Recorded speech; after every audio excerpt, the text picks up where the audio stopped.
Okay, first and foremost, I already know that this video will not perform well. That is because the single worst performing video I have on my channel is the video I did for Home Sweet Home. This is the sequel to that game, and despite feeling iffy about the first game, I felt that since I covered episode 1, I just needed to cover episode 2. Though the title might seem off to the two people who even watched my first vid, and that is because the first game was never advertised as episode 1. I have no idea why for the second game they made it episodic, but here we are. Home Sweet Home 1 and 2 are horror games that take the player on frightening journeys through Thai culture and folklore. The first game had a much more modern take, mostly with the setting of a modern buildings like schools and police stations and whatnot. But the second one goes in the opposite direction, taking us through much more rural Thai settings like villages and temples. These games were made by the developer team Yggdrasil Group, published by Ningbo Inception Media. Home Sweet Home 1 is $16 on Steam and Home Sweet Home 2 is $19 on Steam, which honestly was a bit shocking to me.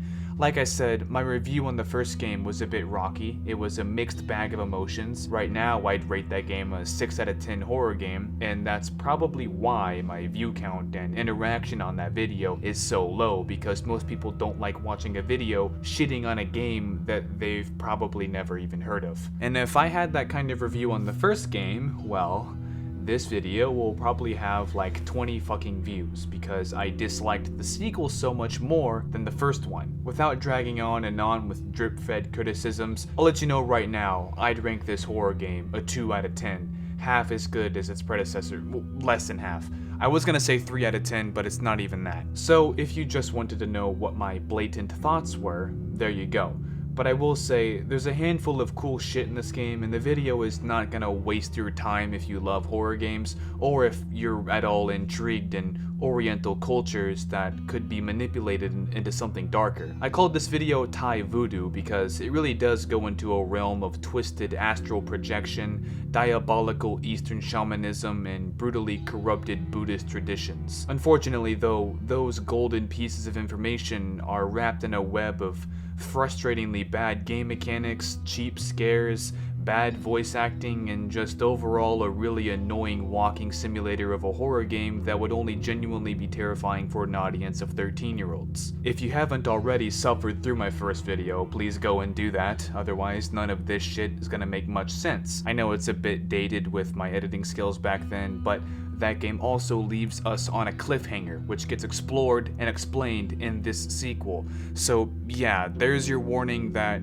you're about to be very confused unless you check that one out. Otherwise, well, let's jump into this fucking game already.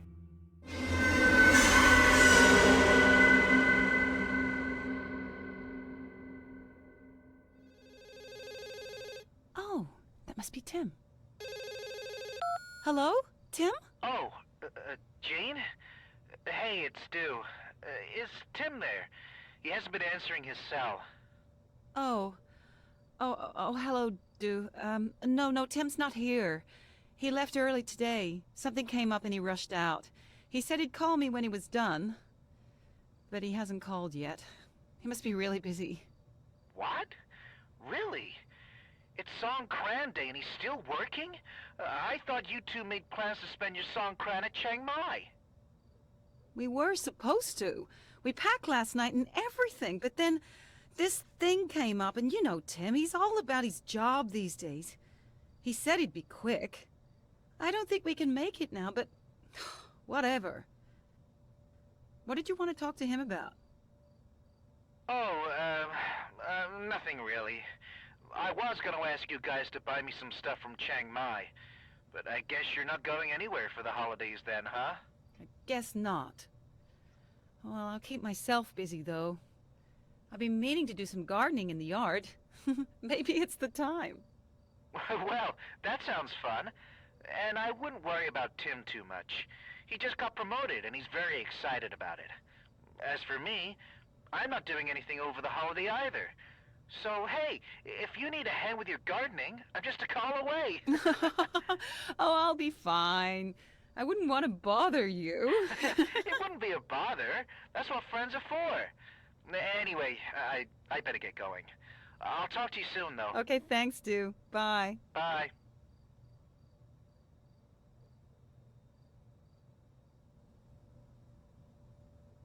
And now we're catching up on traffic accidents. Unfortunately, the number of traffic accidents during this year's Songkran Festival is not less than last year's. Despite police using drink-drive-charge as a preventive measure, 53,542 arrests have been reported. The greatest cause of accidents is motorcycles, then public transportation and personal vehicles, respectively. Over 37,000 charges have been filed and more than 900 vehicles have been impounded. There are already 603 accidents reported today.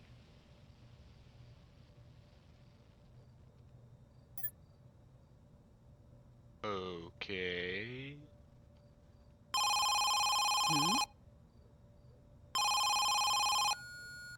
Hello?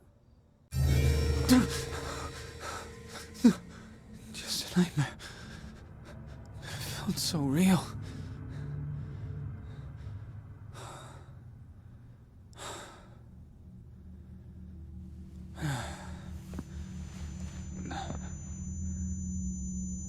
Ah, right, the nightmares.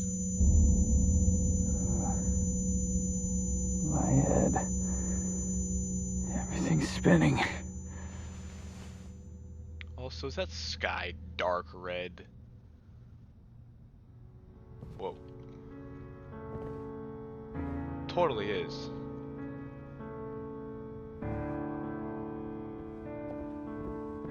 I'm so thirsty. One more drink couldn't hurt, right? I suppose not.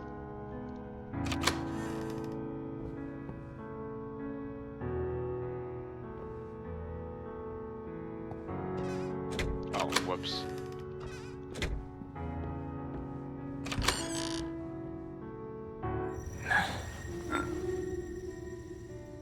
I am shaking. That's just empty.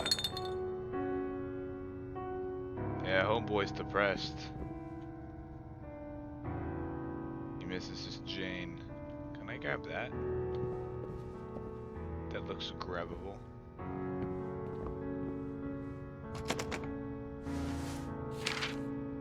Jane's diary on April 10, 2013. Here we go. Front page. The same old excuse, all that socializing. It's all for a brighter future. How long do you have to keep drinking it all away, my dear? At least he promised we'd be enjoying Songkran at Chiang Mai together. More importantly, he said firmly that nothing could stop this trip from happening. Yay. Aw, that's fucking fucked up. It's fucked up, dude. Anyway, where should we go? Splashing around at the Chiang Mai moat? Or should we go to the Top Fei Gate? My main goal is to get to Doi Sutep to pay respect to Buddha. Tim might be a little annoyed, but I'm totally tagging along with him. He. I forgot how hard it is to pronounce Thai names. Excuse me? Oh, that's downstairs, isn't it?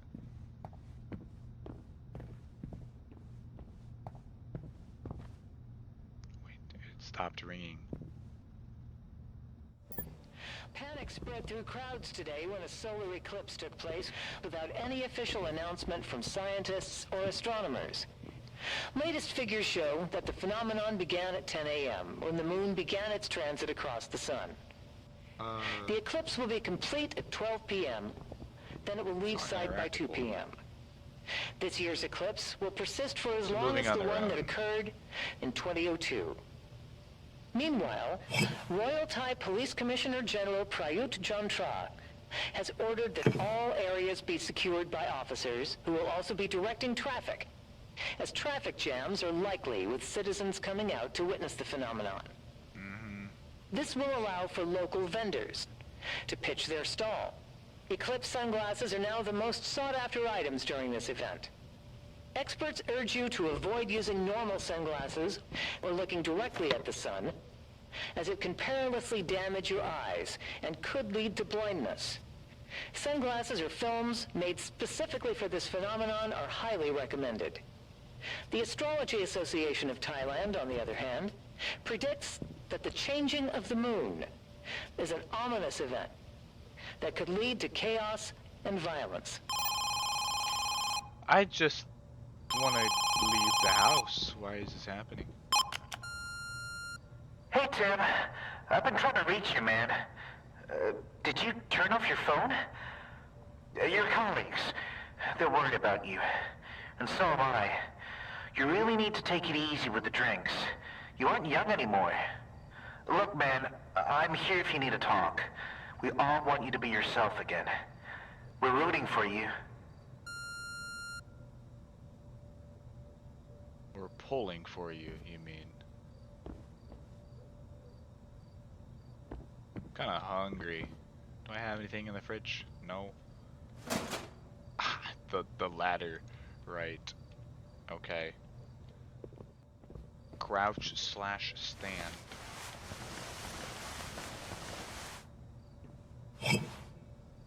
More empty alcohol bottles. My favorite.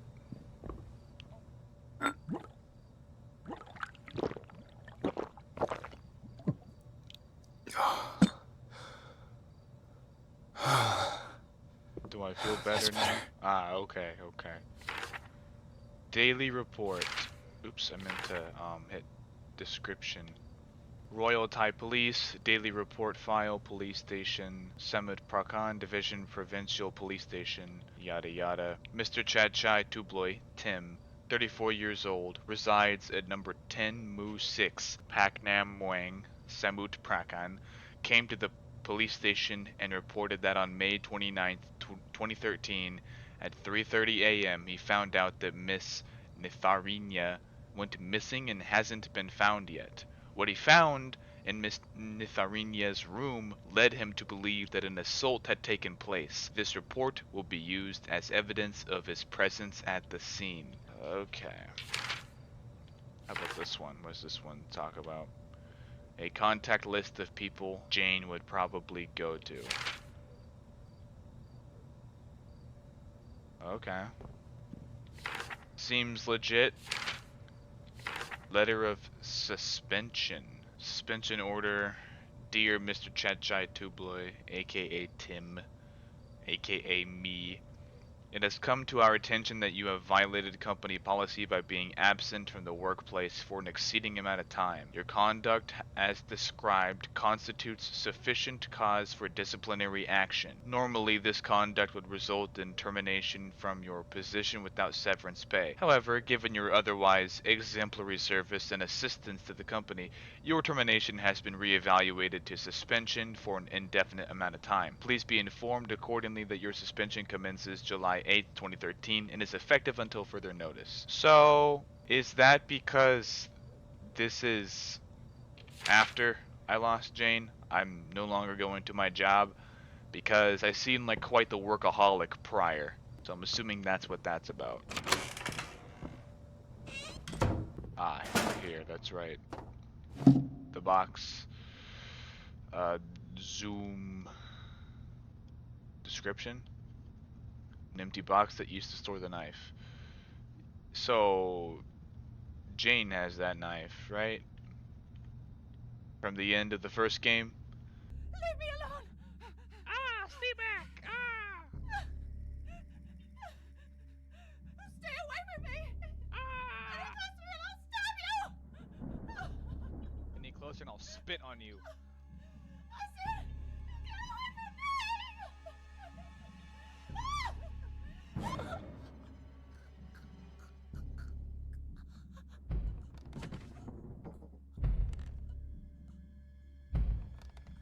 What is those footsteps? Something else was dragging me. What the fuck? What the hell? That's the end? I have so many questions. What's that then? In there? Just the sheath?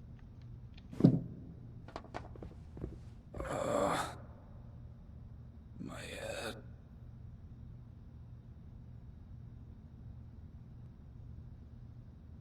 Buddy, that's probably the alcohol. I'm Objective, find Jane. Ah yes, I don't miss how unhelpful the objectives are, because they're just as vague as they were in the first one. So I need to find a key, basically. Again. For that locked room. Again.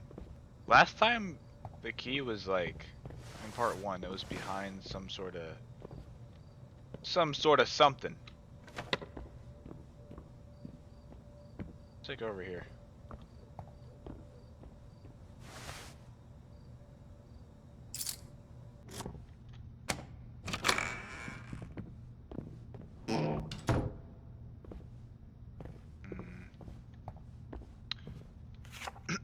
Jane's diary.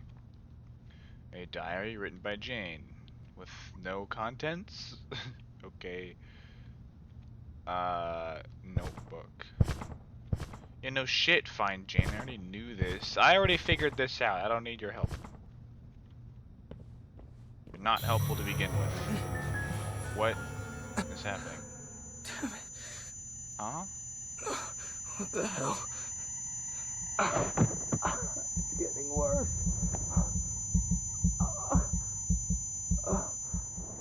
What the fuck? My head? Or... Uh-oh. I hear the wilderness. Which forest is this? You know, that one. How did I get here?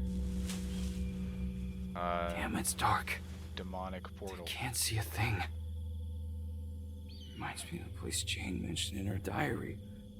Oh, I got sucked into her diary. Where am I? I have no idea.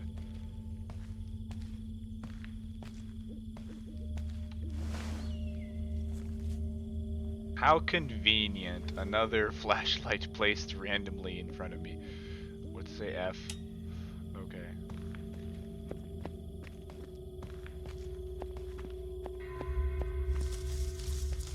Interesting change of scenery. First game was all indoors. Whoa. Okay. Cheap, but you got me a little bit. Alright. Fuck you. This is local radio news out of Gangoy, Sutterbury.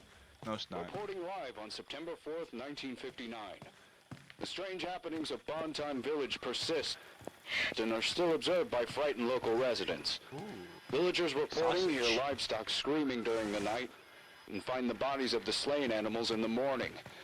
Clear laundry hung out to dry overnight appears in the morning to be filthy and covered in blood stains. Mysterious lights roam the distant darkness as if it were alive.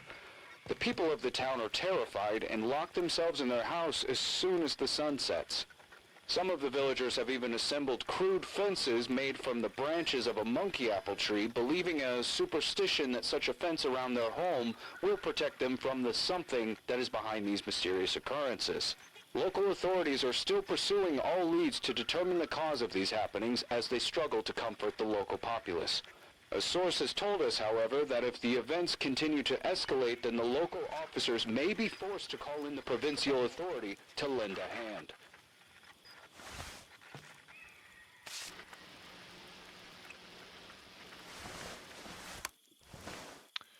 Interesting. So a bunch of paranormal bullshit is occurring and people are scared.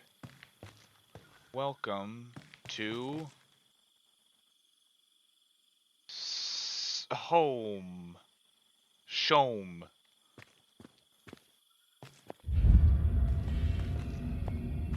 Hey, it's you. Give me this. Closer. Do I not have my ladder anymore? Ah. Okay. Can I climb? Can I jump? What the fuck? Man, I want it.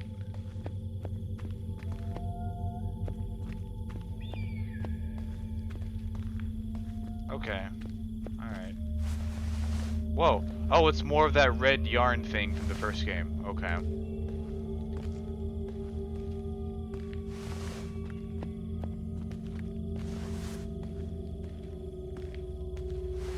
all of a sudden the ambience is getting kicked up a notch. I can't jump. I don't know if that's like supposed to be a thing. Tab. No. No. Maybe it's just not supposed to be a thing. I am incapable of jumping. Bamboo cane. Maybe I can use this to get the axe down. I don't know. That's a nice wolf.mp3 stock noise.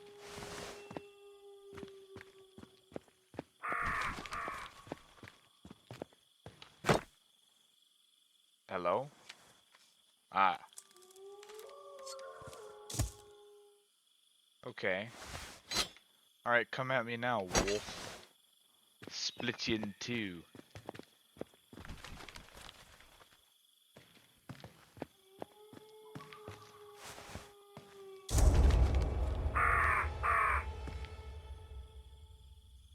Oh, the eclipse is still happening too.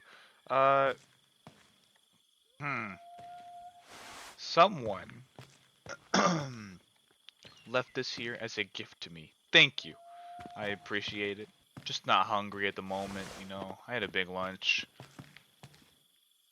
So I'll just save that for later. I'll come back for it. I'll come back for it.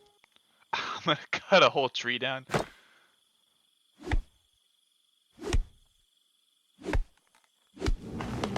I don't know if this game knows how difficult cutting a tree really is, but it takes a lot more than that.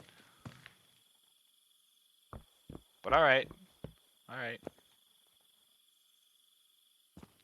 Okay. Piece of paper. Oh, how informative. How to properly worship spirits. Spirits require consumption. If you manage to communicate with the spirits, they will tell you specifically what they want. If you cannot communicate directly with the spirits, however, it is wise to offer them any food that you can provide. It doesn't need to be anything fancy. The important thing is that you are offering food with a kind and pure heart. An offering? No! The offerings for saving my progress. The inside might be edible, but I'm not going to try it. Okay. Can I take the hat too, bro? Make an offering to save. That's an interesting mechanic. Okay.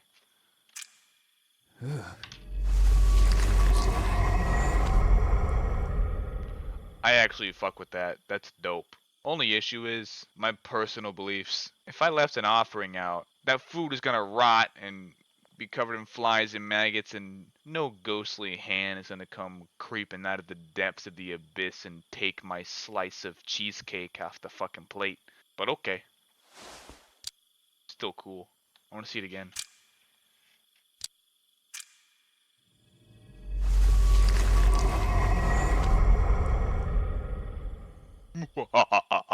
Okay, so now you have a taste of how I'll be editing the footage via subtitles and simple zooming in and out in some parts. Nothing too crazy. But moving forward in the video, I won't drag you, the audience, through the boring parts, like that phone call in the beginning. We seem to be a sort of spectator, not really playing as Tim or anything, just a camera point for plot, and Do, our friend, calls our wife Jane to talk about a festival event that was happening at the time. Though I will say, Do sounded a little too friendly over the phone, and you might consider that overthinking or a projection of insecurity or paranoia, but later in the game, you will see my reason for believing so. Anyway, as you saw, we wake up and realize that it was just a nightmare. We also start to see more of how Tim has tried to drink away his loss, finding various empty beer bottles scattered around the house. No amount of suppressing one's problems with alcohol ever resurfaces with a solution though.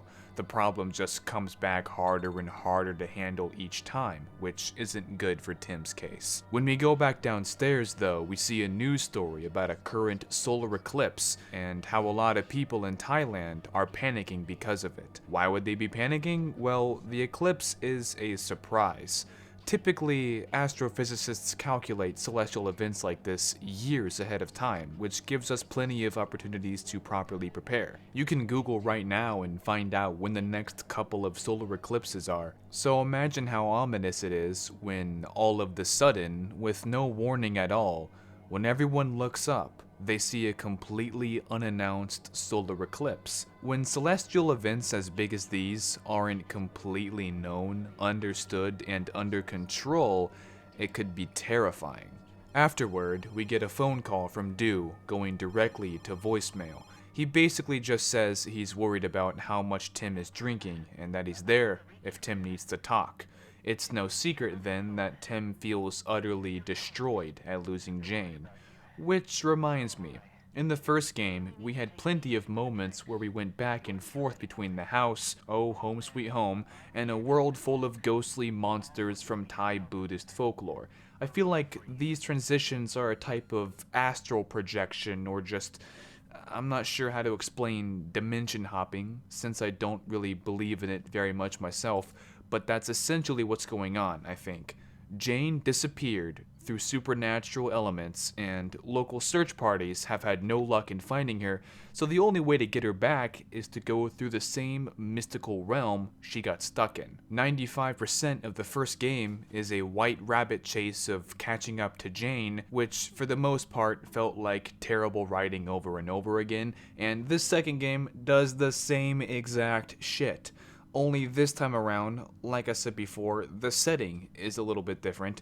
Instead of going through a modern civilized world, we go through more primitive areas, the Thai countryside, if you will. We fall to the ground in Jane's room and wake up in the woods of a forest that Tim does not recognize. Weirdly enough, this radio sitting on a log is broadcasting an older signal about strange happenings at Bantan village. It says in the beginning of the recording that it's live in 1959.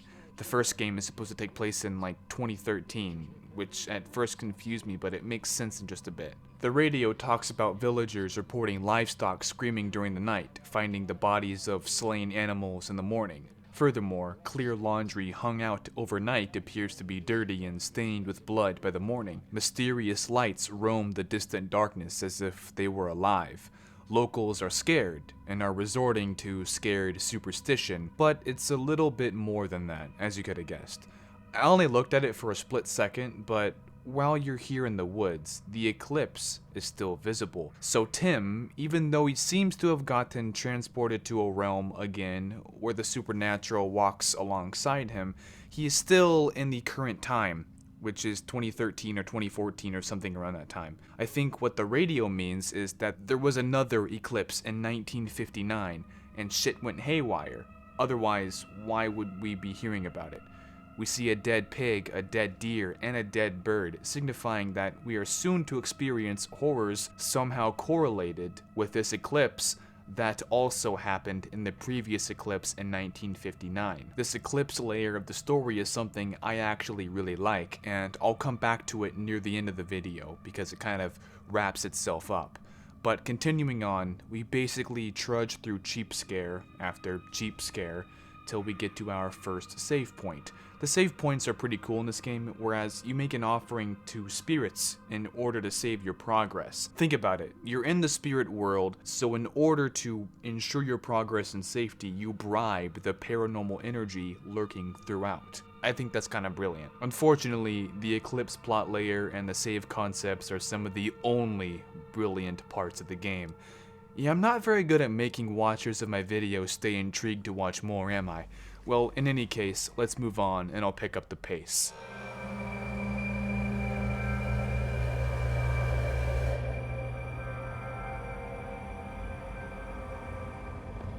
Okay, I guess I'll just follow along this path. Hopefully nothing weird comes out. That's hilarious. I can predict your jump scares, lame ass game. Everything looks the same.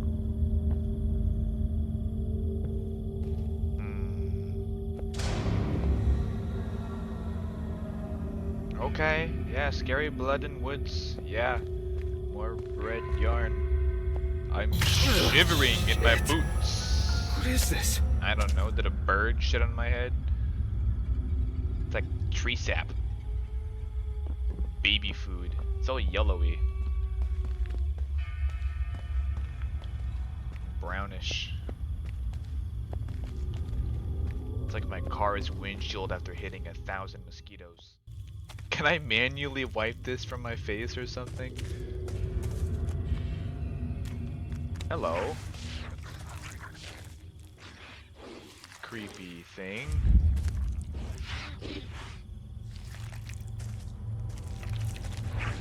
Save some for me, please. I was gonna go back and get the bird that you guys left me, but I don't think I can go back, so this will have to do. Hot links.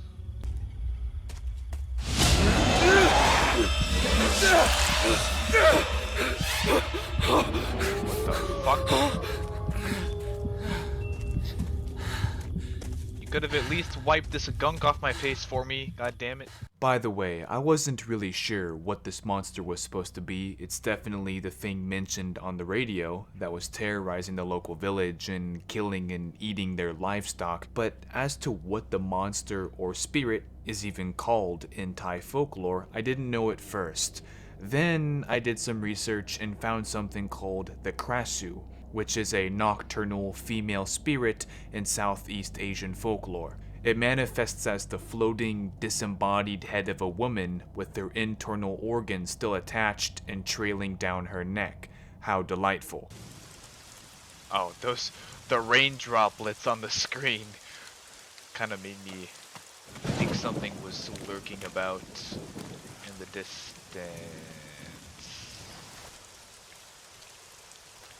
What the fuck is that? What are you?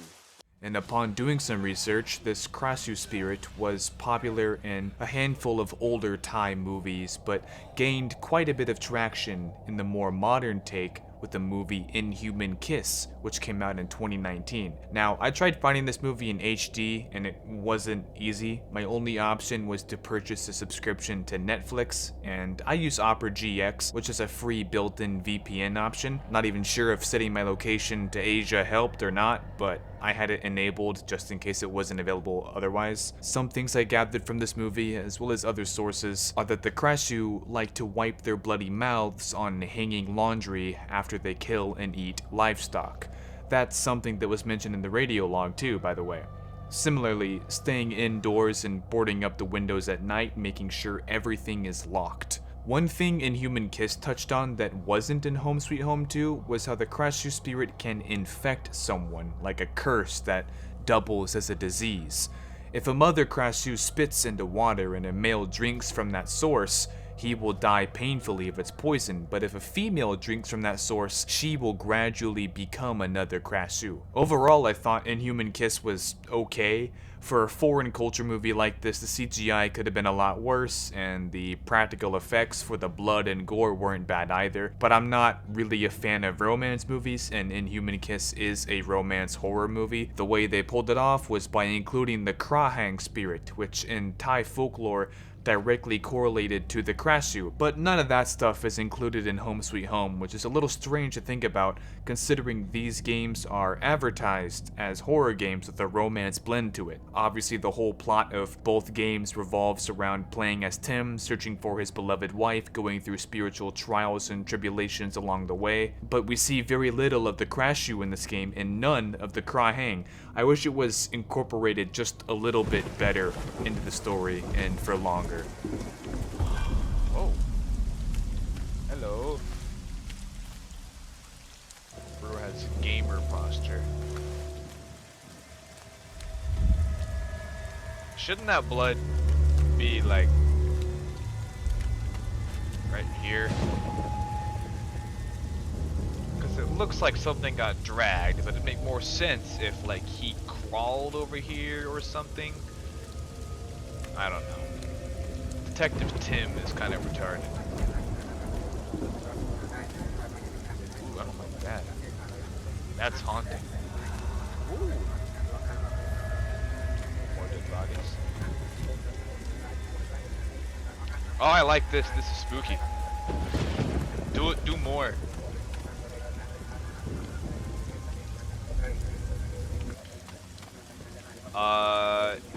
Yeah. Let's go this way. Nothing bad will happen, surely.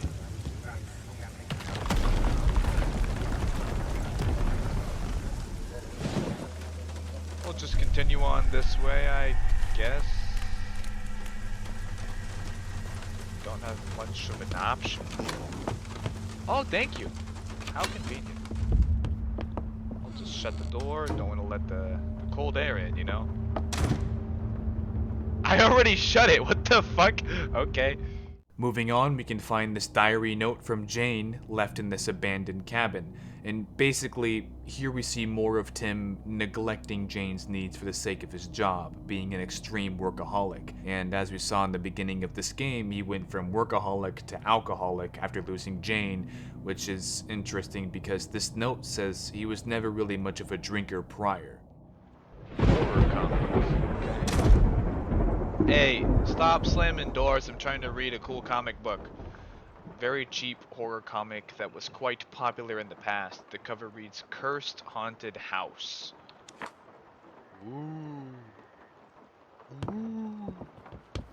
What is this Scooby-Doo ass meta shit? I didn't even see what it was! Do it again! Do it again! I wasn't ready. I wasn't paying attention. I don't mind that one's locked. Okay. By this little hole in the wall, we can watch a cutscene. Come on, how many times do I have to tell you? Did your hand get a cramp? Is that why you're so stiff? You're hopeless! What's the point of being my grandchild if you can't pull it off? What a waste! Look at your little sister. Can you show her how to do it? Excellent! Okay, arm a bit higher. Yes. Now bend your knees a little more. Oh, that is terrific. You look wonderful. Look at her. You're such a natural. If you become famous someday, don't forget about me. Basically, the grandma in this scene is teaching the children dancing techniques, which is a very big thing in Thai culture. It's like the main art form there. One of these kids is named Ratri, and we'll see a whole lot more of her later. The next thing to do is to find the different pieces of this photograph, which for whatever reason is scattered around this house. Once we find them all, you have to arrange them like puzzle pieces within this frame. Seal the deal. Great. Now, whoa, okay, that's haunting for some reason. Spooky, scary, 2 dancers.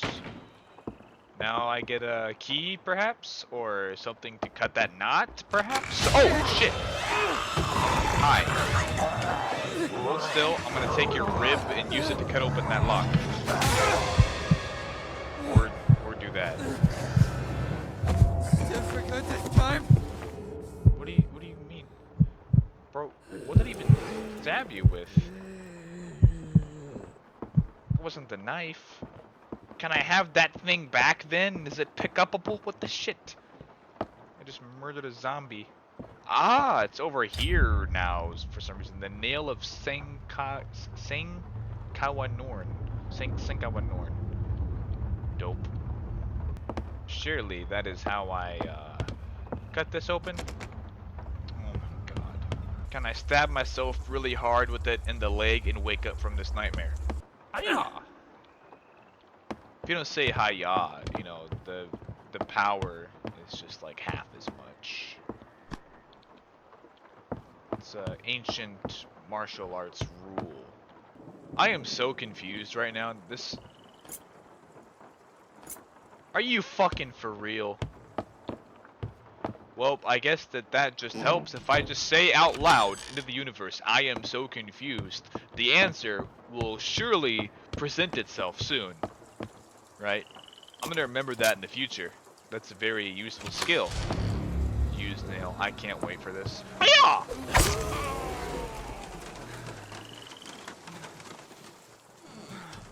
Get got, zombie. Ah, yes. Dog pile! Oh, I can't jump, that's right. Lame. That's the most bullshit debris to block off an area I've ever seen.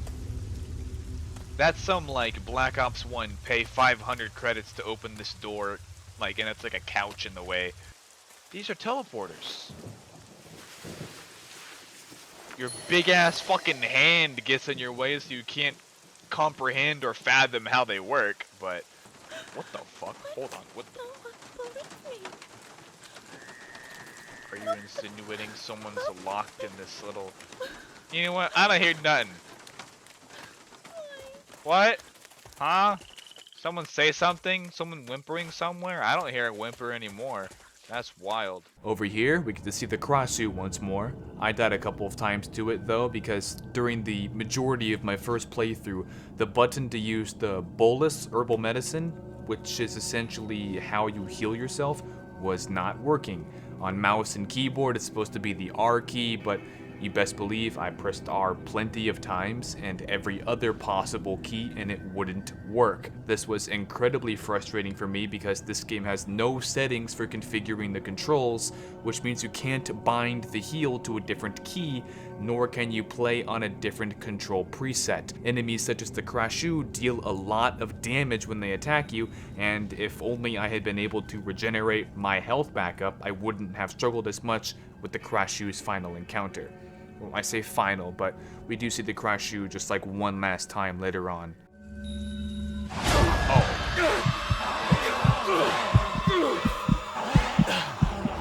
I'm still getting the controls down.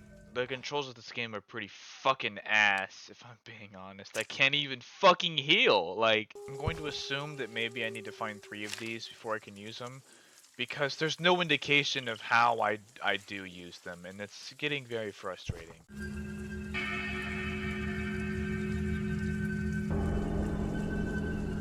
Very red. We don't do that.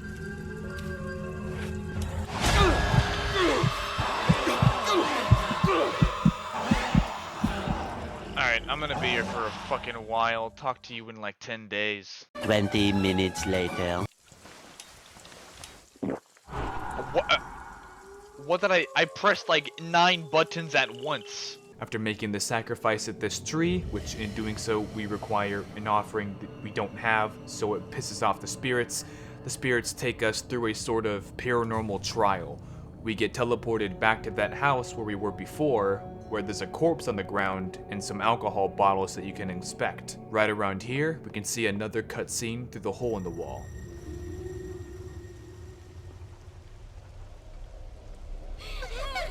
Isn't that Dad's wooden door? How come its arm got twisted like that?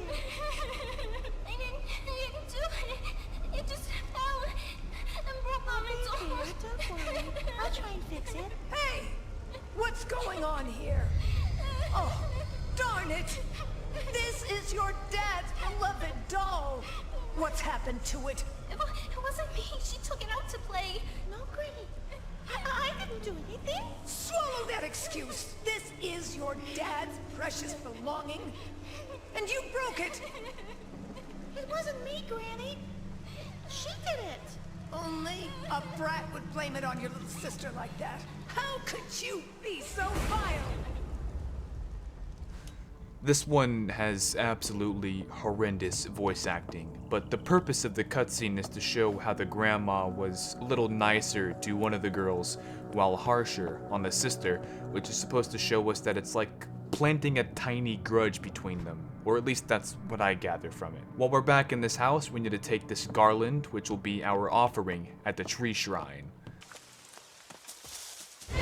Oh, what the fuck, bro? Was that a fucking iguana? Yo. Iguanas are sick, dude. I saw some in Mexico. They were like fighting and shit. Like 2 wrestling dinosaurs, man. They were gigantic. And one of them was albino. At this point, we're about to go through a big escape sequence. That Thai chanting going on in the player's ears is apparently called the death chant.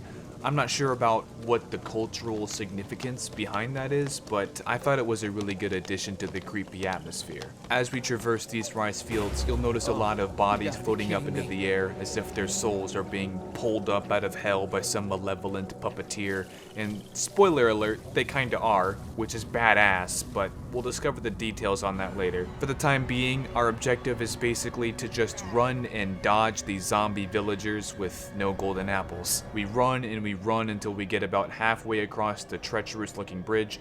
As we approach the other side of it, we see a dark and obscured figure approaching us, essentially trapping the player between the horde of possessed vessels behind us and the shadowy threat ahead.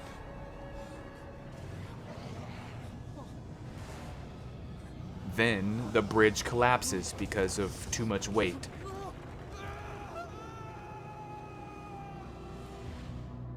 And you'd think that that fall would be fatal, but when we get back up off of the ground, all of a sudden, we are somewhere else. Remember that we're basically in a different realm, a realm where spirits roam freely, so I guess that could explain weird inconsistencies with waking up in different locations.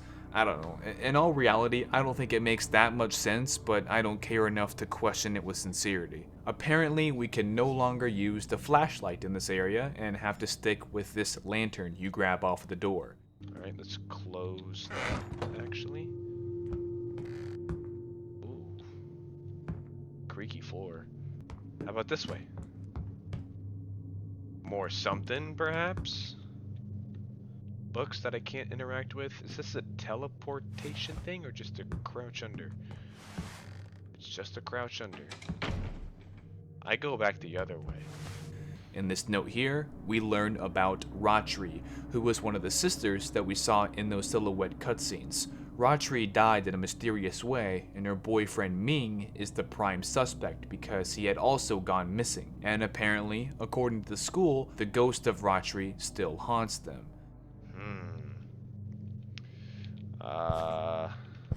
Wasn't me, I promise. Oh, it's this fucking music again. That was in the first game too. Can I turn it off?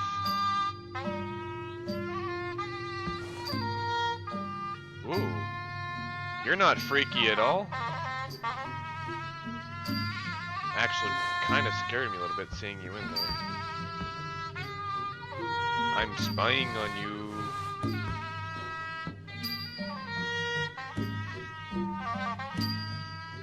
Who's the real horror villain in this game, huh? Me or you?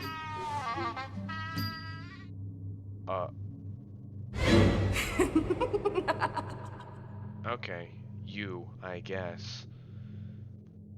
You got pretty close. I should have put my wiener in there. No. Oh, you are a bitch. You know that? Hey, fuck you, weirdo. That's my favorite pastime, twitching out between the fabrics of reality when the light flickers. So, copier.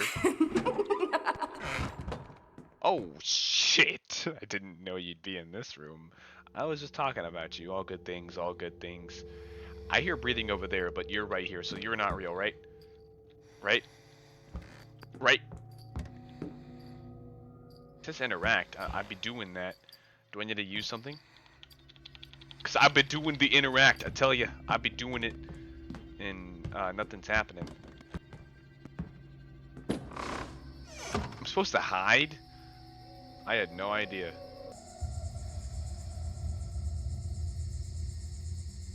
I'm pretty tall, aren't I? Oh, it's just a light.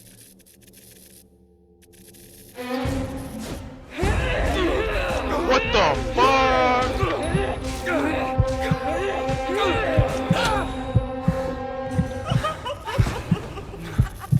Shh, shh, shh. I get it now. I get it now. I get it now. When the light's flickering, she's gonna become that mannequin in the room. I get it now. That's a terrifying concept. I love it. Out here, we can get some more backstory on Ratri. I'm sick of the mosquitoes. Why are we even here? This is nonsense. This isn't nonsense. Shut your big mouth before His Holiness gets mad. My granny told me this place is very sacred. Anything you wish for will come true. You should better spend your time more wisely, like bribing the teacher, or practicing like Tita, rather than this kind of stuff. Oh, boo-hoo! Would you just shut up about her? This really gets on my nerves.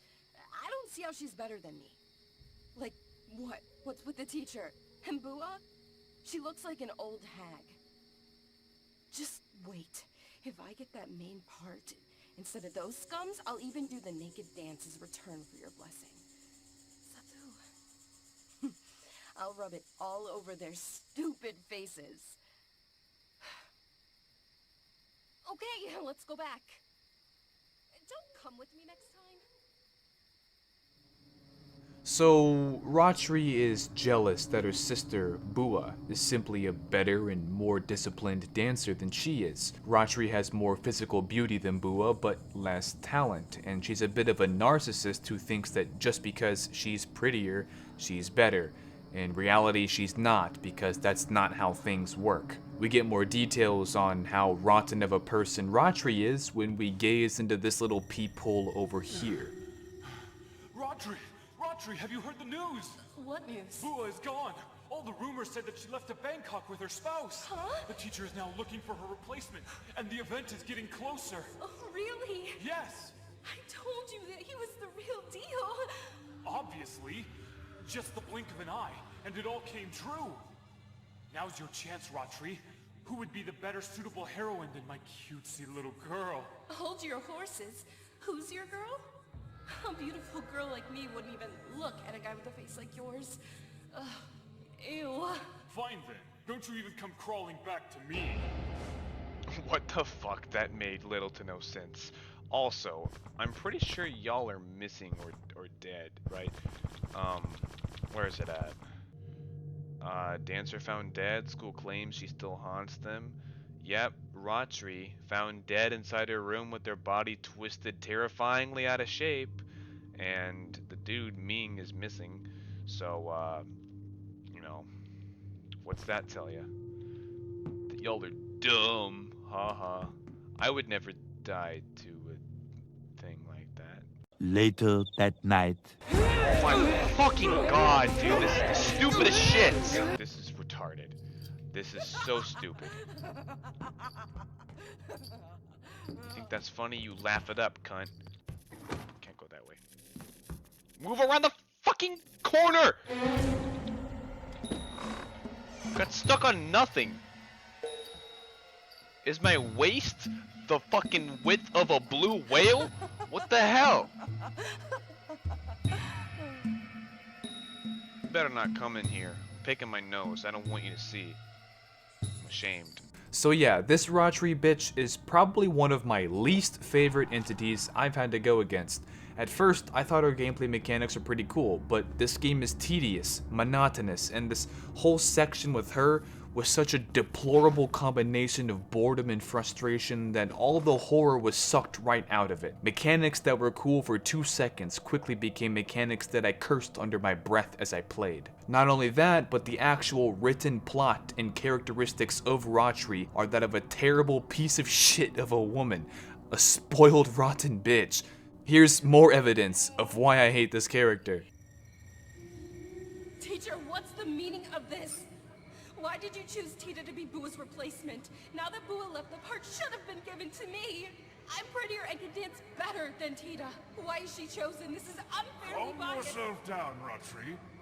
This is not bias or anything.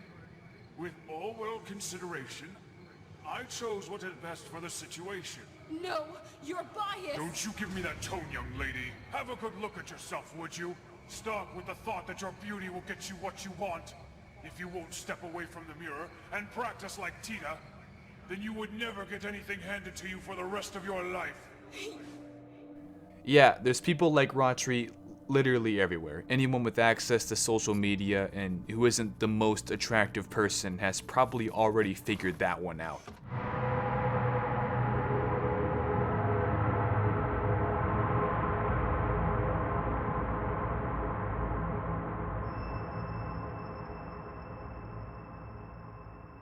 Damn, you got a lot of fucking divots in your fingers. What the hell's up with that?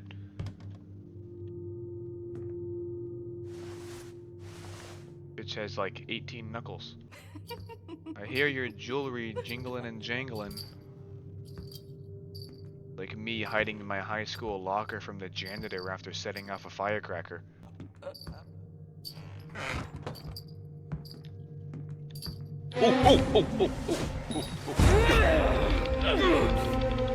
God damn it! Go, run.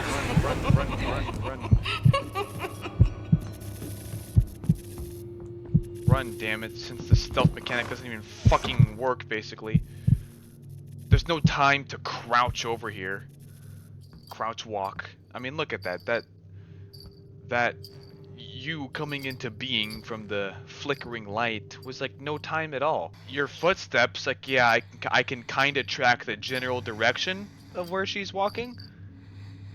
But when she sees me, I'm screwed. Some of the mechanics in this game are kinda cool and creative, but others are such a pain that it becomes a chore to play. I had a hard time dealing with Rotary in areas where the light flickers in a room, and in that room, there's a mannequin that she will then possess. And in these situations, you're supposed to try to hide in empty wardrobes before she sees you. But the shitty thing about all of that is that you walk incredibly slow, like pitifully slow. And if you sprint, it makes noise, which attracts the enemy. Combine that with the fact that sometimes the lights will start flickering in a room and you prepare to hide or to run, and then they switch to a different room in a different area, throwing off your peripheral awareness entirely. You can't outrun Rotary. If you're lucky, you can run around a corner and then quickly hide in a wardrobe, but the chances of that happening are slim. I think I said to myself while playing that this was the most frustrating horror game entity I have ever had the misfortune of surviving.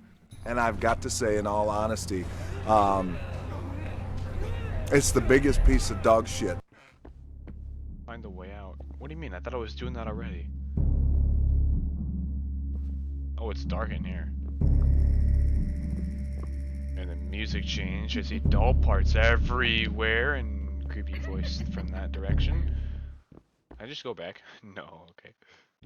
Alright, fine. Alright. Same old dark wooden area. Evil things afoot. Run where? Like, I don't even know where I'm being chased from. Oh, right behind me. Go, go, go, go, go. Sprint faster. Come on. Just keep running. Oh my god. What? Point at something useful. This is a dream sequence? What the fuck is this shit? Teleporters. Got it. Okay. Oh, does that point to where I teleport to?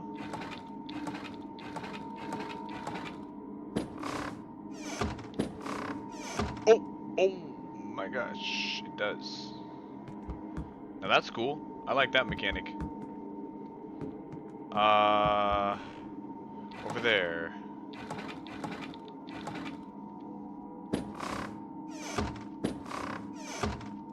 Okay. Cool. One more. Oh, that looks dark and dangerous. Let's go. Fuck. Thunder also? Oh, come on. That is so unforgiving. Let me do it. Let me press it. These lights are dim as fuck.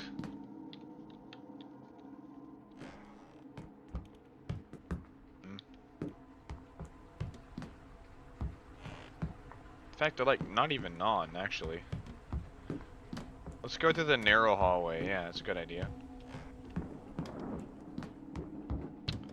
I'm full of great ideas.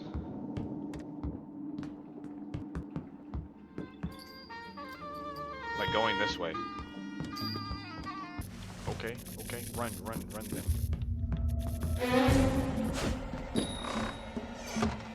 Oh fuck, I'm so screwed.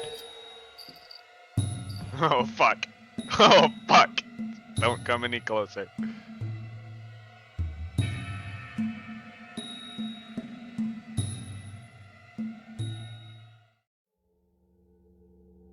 Yeah, turn around, please. That was a close one. What the fuck, you cheater? Just disappears into nothingness? Ew. Ew, I don't like you.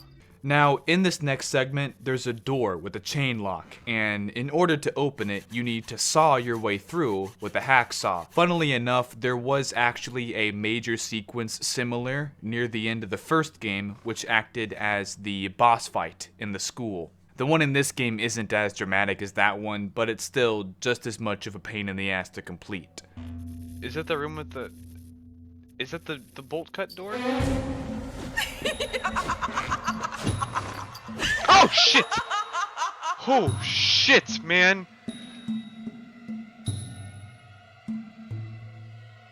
Holy fuck, that got me. Much prefer you fuck off. Where are you? Right now? It's playtime. Right now I'm in hell, because this game is driving me insane. On the other side of that chain door, you can find a key, which opens another locked door nearby. Big surprise. Going deeper, we actually end up finding the monk's dagger that was given to Jane. This very room is where the first game ended, which for that finale segment, we played in Jane's perspective. I stupidly died the first time Rotary came after me for grabbing the knife because I had no idea the door to escape was literally right next to me, but I realized that on the second try. Continuing on, we end up finding another little peephole, which provides additional background story for Rotary. Well, technically, it's the innocent sister who gets accused of stealing the family valuables, but if you couldn't guess, Rotary's bitch ass was really the one behind it. Vida! What a sneaky little brat. My husband and I took you in, and this is how you repay us? You slime! I didn't steal any of these. I didn't do it. We caught you red-handed, and yet you dare to deny it? How would it all be here if you didn't steal it? Huh? If it wasn't you, then why the heck did it end up in your room? I didn't steal it. It wasn't me. Oh, how can you still keep lying? All my precious gold treasures! I've been collecting them forever. Where are the rest of them? Where did you hide them, huh? I really didn't steal any of these. It wasn't me.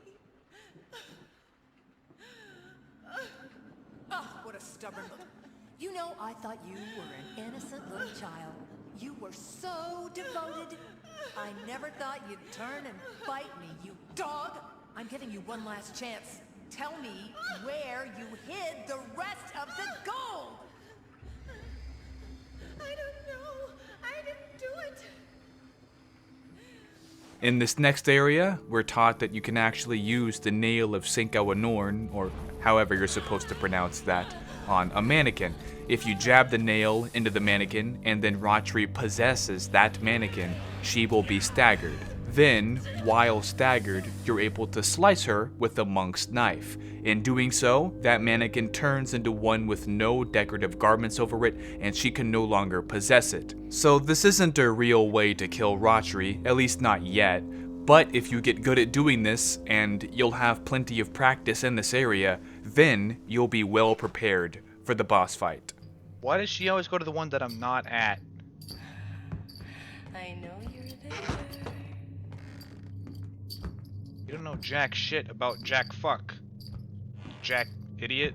In this main building here, we have to find 3 different numbers for a code on a lock. This one right here, which is next to the building's entrance, is a 4 with 3 yellow dots beneath it. That means that the 3rd number in the lock's combination will be 4. The other two numbers will be found much deeper into the building, and while you're looking for them, you have to constantly deal with Ratri possessing mannequins, trying to stab the correct one before she manifests, and then running to a wardrobe when you fail. But really, you only need to find 2 of the numbers, and then you can just brute force to guess that third one in the combination. It takes less than a minute to do that. I mean, it's just 9 different outcomes if you have the first 2 already. Moving forward, we stumble upon this note here, which is written by Ratri to her grandma. My beloved Granny, how could this happen?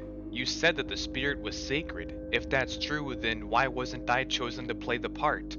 Do you have any idea who was chosen to play the heroine? It's Tita. How could Teacher Samai choose Tita to be the heroine? You know that I am prettier and can dance so much better than her. How is this possible, Granny? And why the hell did I ask the spirit for a blessing if I wasn't going to get the part anyway? Just wait and see. I won't let Tita steal the part.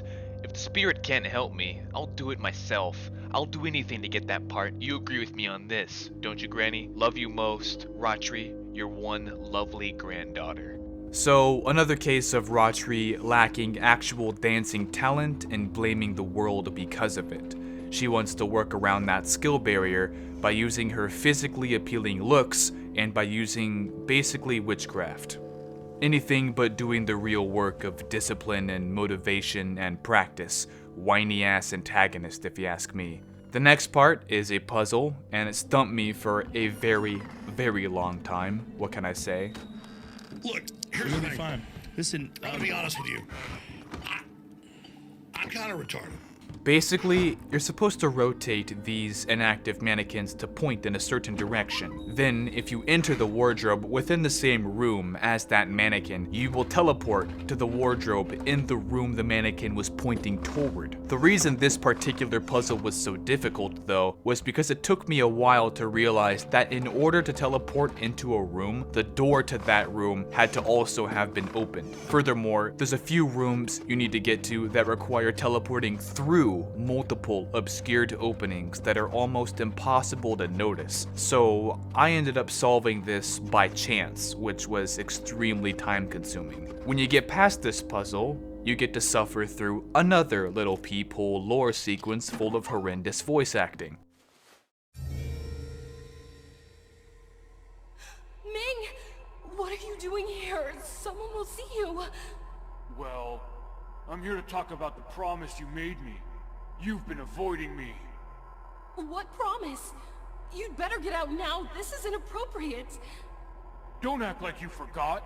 Wasn't it because of me who stole the gold and hid them in Tita's room? Wasn't it me who made your dream come true?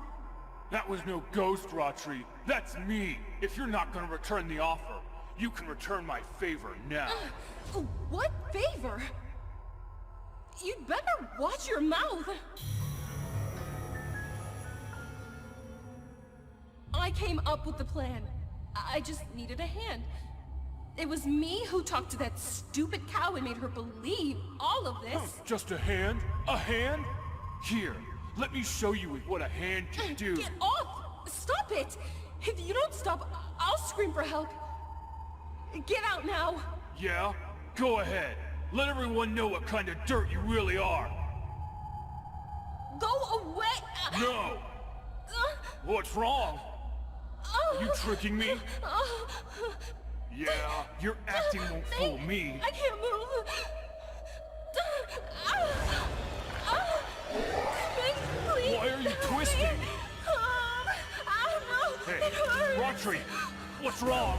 Please, somebody. Please help me. Anybody, please help me.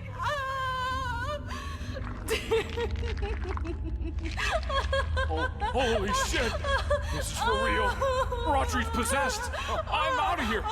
No, get away from me.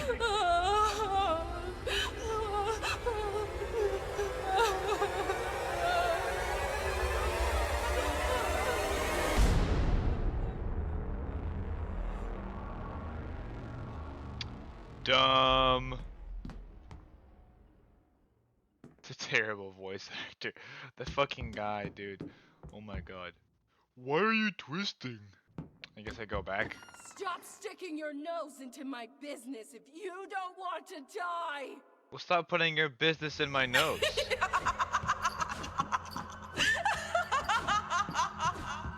Don't even want to fucking be here.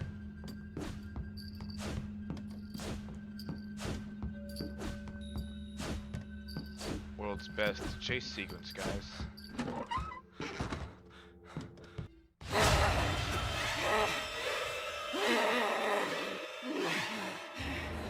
Don't you give me that tone, young lady.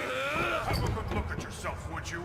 Start with the thought that your beauty will get you what you want. If you won't step away from the mirror and practice like Tina, then you would never get anything handed to you for the rest of your life.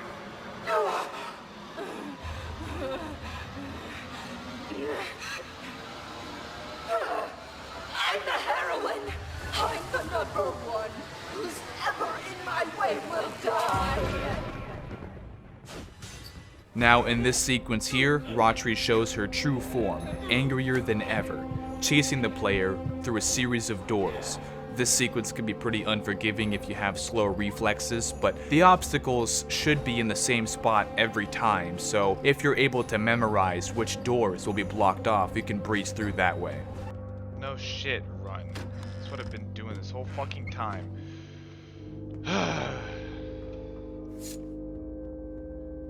Bad game. In the very next area, we get the Ratri boss fight. For this fight, you need to do what you've already been doing with the mannequins up until this point, except now it's in one large room with many wardrobes and many lights.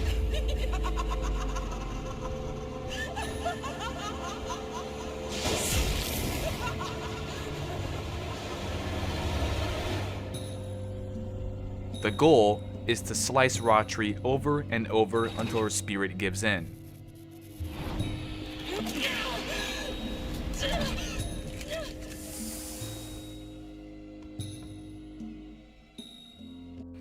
After she is defeated, she gets one last stab at you, which does a lot of damage.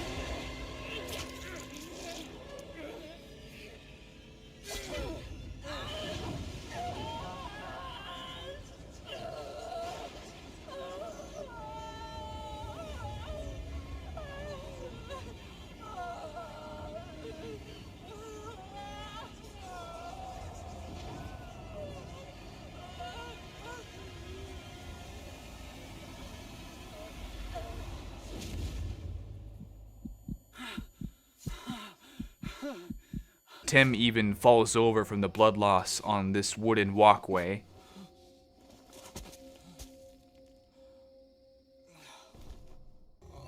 And then when Tim wakes up, we're in the next chapter of the game. I've bandaged you up, but you need to lie down so your wounds can heal. Who are you? A monk? I am just a novice, not yet a monk. Now please, be calm. I know what you have gone through. You're anxious and worried about your beloved wife. But do you realize that you've wandered into the realm of the spirit? If your mind is weak, this world will consume you. Compose yourself, so you can prepare for what is to come. You knew I was looking for Jane? Yes, Jane used to come see me. She told me about the hauntings that tortured her relentlessly, but hers were temporal, worldly matters. Matters that I cannot meddle too deeply in, for that would go against my monasticism. I did what I could. That knife. I granted it to her to protect herself. I realize now that it was too much for her to handle on her own. Don't be so hasty. You were greatly injured. I've remedied your wounds. They will heal quickly in this realm. When you're fully recovered, you may leave at once. What really happened? How did I end up here? Have you ever heard of hindrances? Hindrances?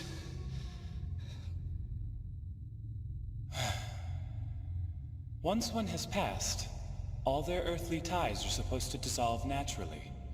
Spirits go into transmigration. Hindrances are what prevent the spirit from continuing on to the other realm as they should. Your anxieties, your attachments to the world.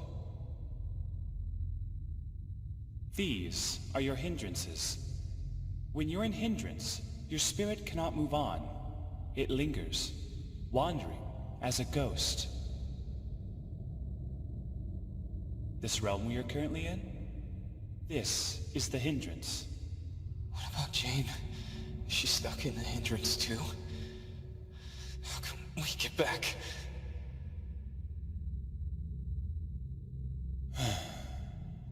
It seems you and Jane should not be here, but someone has used unorthodox, occult magic to make it so. I am able to help you, but your wife, her condition is beyond my reach. You'll be in greater danger if you stay. If you go deeper. What goes around, comes around, as they say. Are you saying I should just leave her? In this place? By herself? I can't do that. I have to help her. Please, take my advice. And for now you must rest. When you are fully recovered, go back to the realm where you belong. I will take it from here.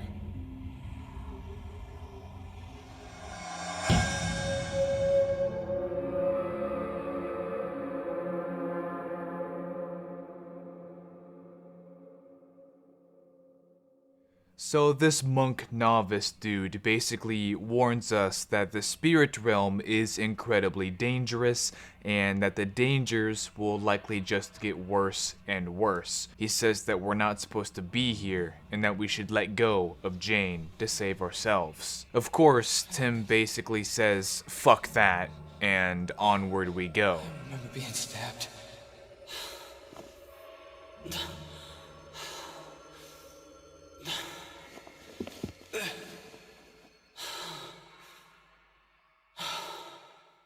Oh, can I hit the fucking gong? Yo! That's cool. Alright. Faith in this game has been restored, partially. Right outside of the temple, you can see a giant in the distance, which looks a whole lot like the Preta entity from the first game. Also, right outside the temple is a box full of the special nails that for some reason have magical significance and can be used to instantly kill the undead. This box will replenish your inventory of nails all the way up to 5, and if you ever get low on them again, you can return here and restock. In fact, we'll be returning to this temple frequently in this segment. Continuing along the path, we see Jane. Of course, we chase her, and she's always just out of reach, which is a cliche of these games that I am tired of. However, we're about to learn why she's always been just out of reach. It's dangerous! Damn it, come back! We need to talk! Jane!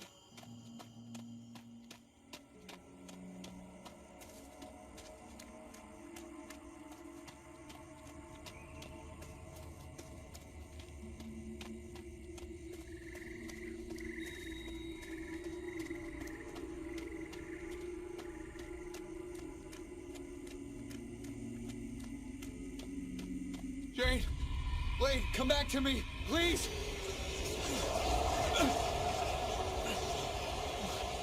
What's happening?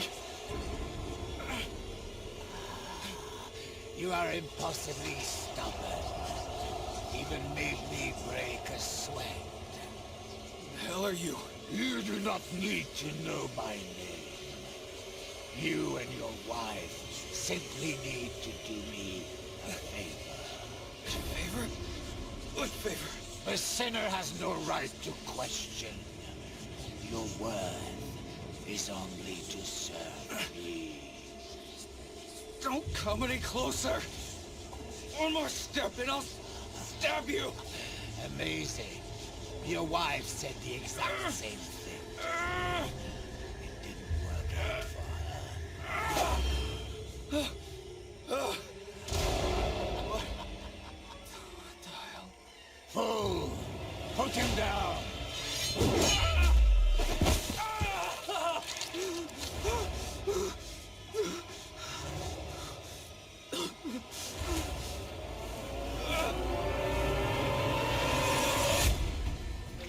So, this evil, mysterious shaman dude has been luring us deeper into the spirit realm, into the Hindrance, by using Jane like a disguised projection.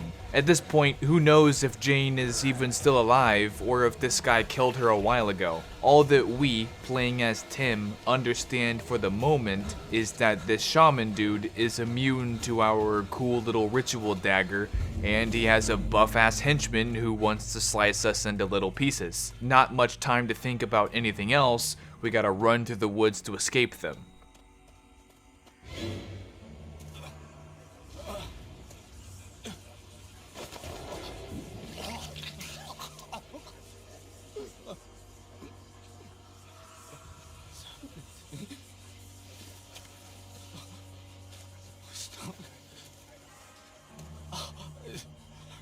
Tim ends up falling to his knees, vomiting spurts of blood.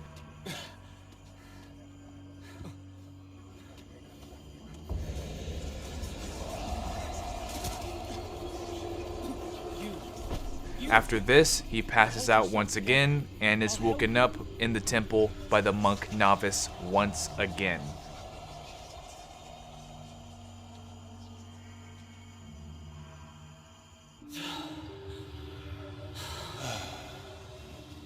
I warned you. You should have left.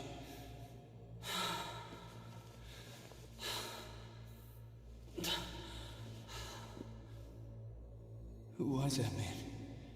Why did he attack me?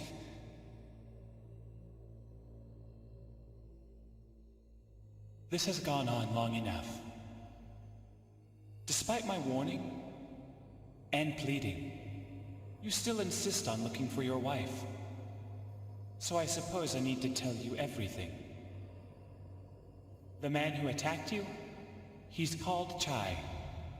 My father knew him at one time. Chai is an unorthodox occultist. He collects soul energies and uses them in his evil rituals. So, what does that have to do with Jane and I? I believe it is karma that has drawn Chai's eye to you and your unfortunate wife. I've known for quite some time that Chai was planning something. You and Jane must have something he needs for his ritual. But how do I fight him? Even that special knife of yours just went right through him. And that ghost sliced through the knife so easily. And my fingers. You have to stay calm. You couldn't harm him because that was just his image. The pentametal knife alone can't do anything. We need a knife forged of Nona metal to stand a chance. I just don't think we can find Nona metal in this realm. Then we're done. Jane and I won't make it out of here. There's still hope.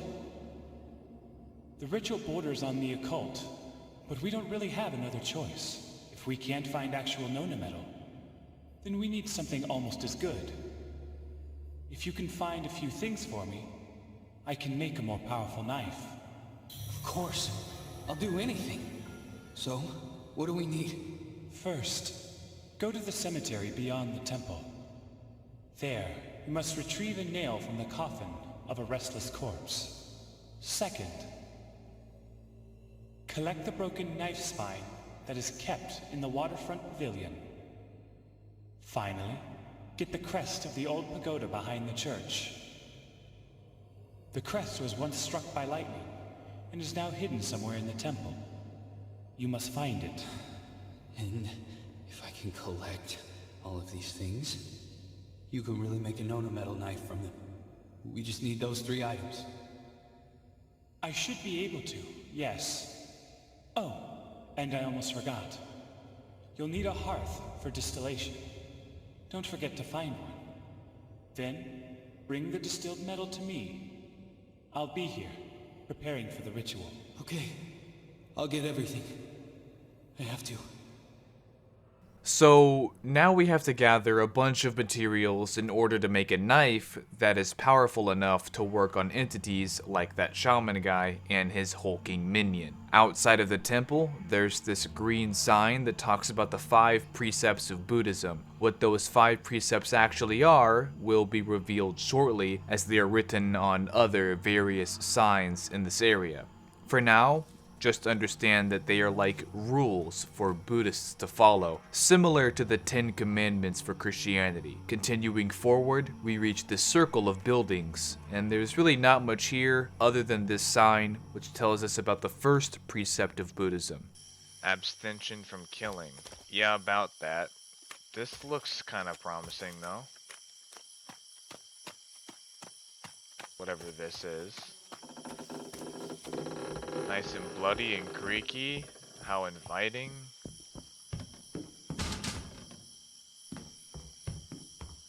Can't wait. Oblation set. I want to hear the description. Incense, candles, and flowers used in religious ceremonies. So I use this before I circle the thing, right?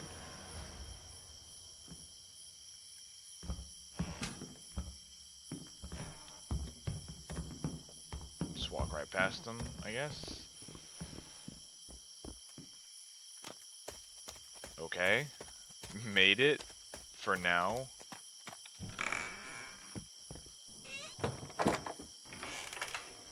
Nothing.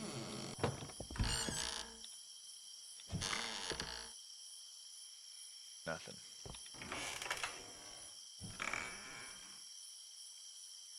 Excuse me.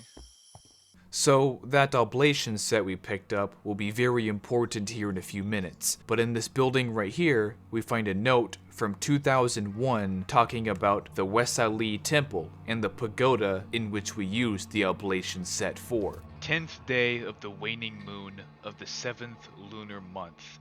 There was a heavy downpour last night. I looked out and saw lightning flashes illuminating the sky. Suddenly there was a sound like an explosion. When the morning came, I went out to see what had happened. The pagoda had been struck by lightning. It was heavily damaged with debris lying all around. As I surveyed the scene, I realized the metal crest of the pagoda was gone. Some of the temple boys believed it could have been that old man as they saw him wandering around at dawn. He must have taken it as a holy item. The metal used to create the crest was one of the Nona metal irons. It can be melted to forge a Buddha amulet. I didn't really care much about the missing crest. I was just thinking about how had committed a sin by stealing the crest from the temple. So the main thing to gather from that is how the crest had been struck by lightning, and that it's basically imbued with Nona metal, which we need as an ingredient in crafting the special knife. Everything else is kinda meaningless filler, just like these jump scares.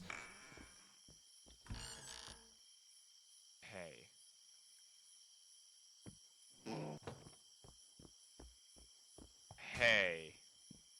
You want me to turn around? These doors are looping. Ah.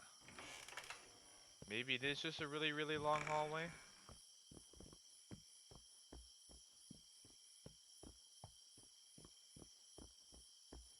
Any day now.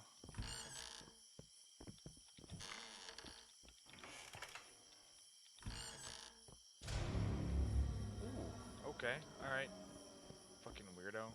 And after that scare, we have to walk for a very long time down this hallway, which is a mechanic that was done in the first game as well. An impossibly long hallway on the inside of a regularly sized building as seen from the outside. Non-Euclidean horror can be fantastic in some cases, but this take is more just monotonous and time consuming. Also, like I said, the first game already did this, so we're reusing certain tactics to make the player uneasy, which does not work very well in this game. I mean, speaking of reusing, this jump scare right here is identical to one in the first game. The first game had these same creatures, these spirits, whatever they are, And there was a part in that game where one of them was hiding in a bathroom stall and would jump scare you upon opening it, just like this. It's possible the developers wanted to do it a second time to be funny as a light-hearted reference, but personally I think this whole fucking sequel lacks substance and seriousness. The scares are twice as weak, and the few that are pretty good are identical or very similar to the good scares from the first game, which makes me wonder if they just ran out of ideas or if they got lazy. Near the end of the hallway, we're met with a puzzle. And I gotta say, this puzzle was pretty fucking challenging for me at first, but after I got a piece of paper and a pen and made a chart, the puzzle was infinitely easier.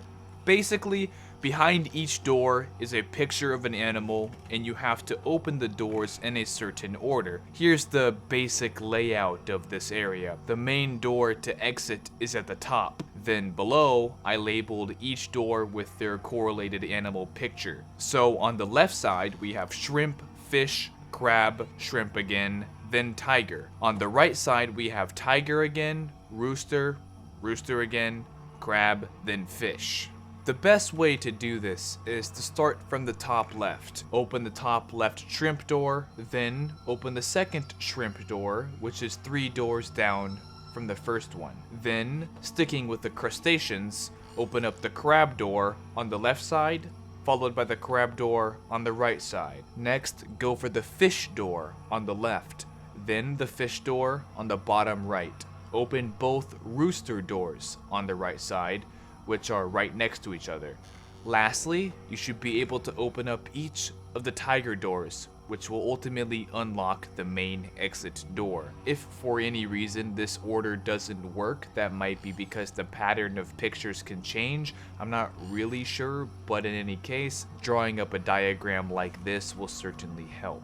You'll notice right away, when you finally leave that godforsaken hallway, that another headless spirit is stuck, perpetually smashing itself against the wall. Just don't try to interact with it, or it will definitely kill you.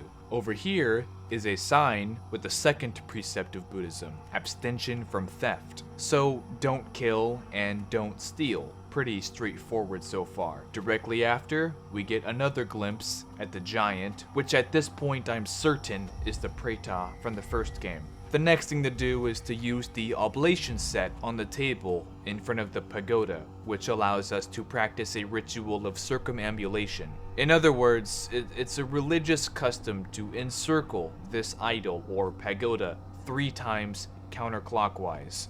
If you didn't know, circumambulation is a popular religious practice across the globe. The most commonly known version of this is the Holy Kaaba in Mecca, which is part of Muslim tradition, specifically during the Hajj pilgrimage, but it's also very popular in Hindu temples as well. Anyway, as we circumambulate the pagoda, we can see ghostly figures doing the same thing that evaporate back into nothing if we touch them. After each successful circle, a candle on the table is lit, and the atmosphere gets a little more intense. Until finally, when the 3rd circle is complete, lightning strikes in front of the pagoda, revealing the crest that we need to make this knife.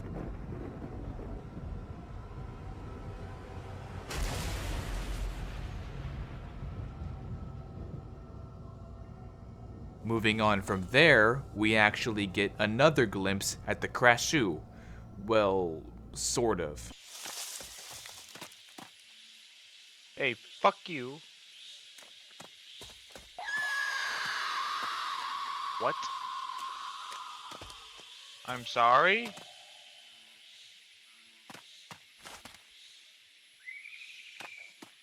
Sorry, not sorry?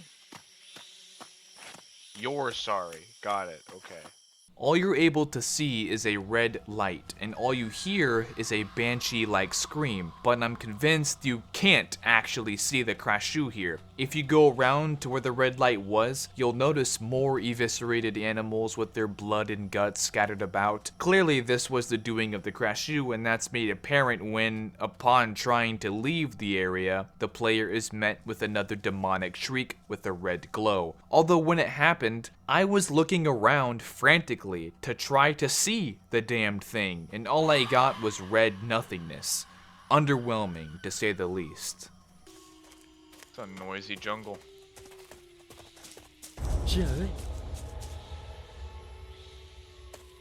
Did my character just curse in Thai?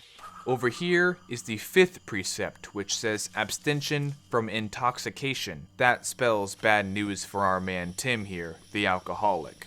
Number 4 is right behind the hearth, where we're supposed to melt all of the ingredients. The 4th precept is abstention from falsehood. In other words, don't lie, which is also straightforward. I fucking hate liars. The 3rd precept, which is the last of the 5, is abstention from sexual misconduct. Don't harass people and don't succumb to meaningless lust. The next building we see, after walking for quite a while through the forest, has some writing on the side, which reads, "You son of a gravedigger, your father makes his living from the dead. What a crook. You are slime. Stinky chai, what is that smell? Did you sleep with the rotten corpse?" Chai is the name of the shaman dude who has been the puppeteer behind much of this spirit realm chaos. Underneath this house, you can find a note which talks about some kind of superstition regarding the nails and headboards of beds being cursed. Once you drop this note, you can hear the sound of something falling, followed by a lanky arm reaching through the floorboard to grab what appears to be a green ball. Afterward, if you go back up to check through the front door, there is no longer a body in there. Oh, scary! Oh, shiver my timbers! Is that all that's over here? Just some lore?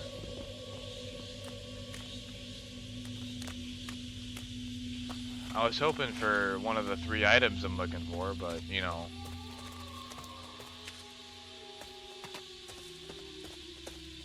People who ask nicely can't be choosers. The next thing to do is to take the nails out of this coffin, which for some reason is super convenient to find, much like Chai's old hut. I don't know why all of this stuff is even really here, but whatever.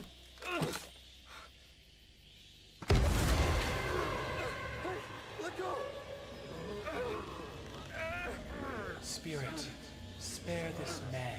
He has no intention to harm. Please, in my favor, you are free from all misery. Now rest in peace.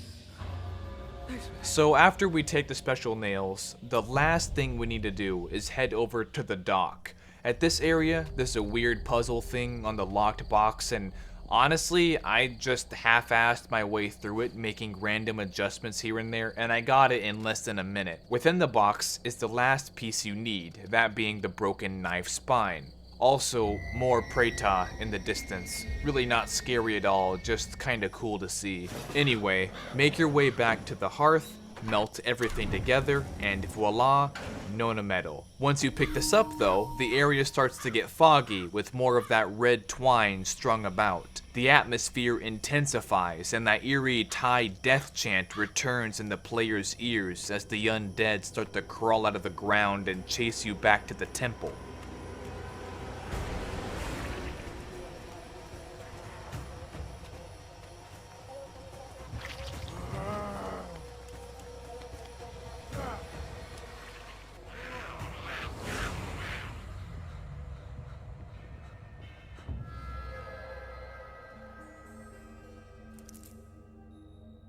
Okay, this is everything.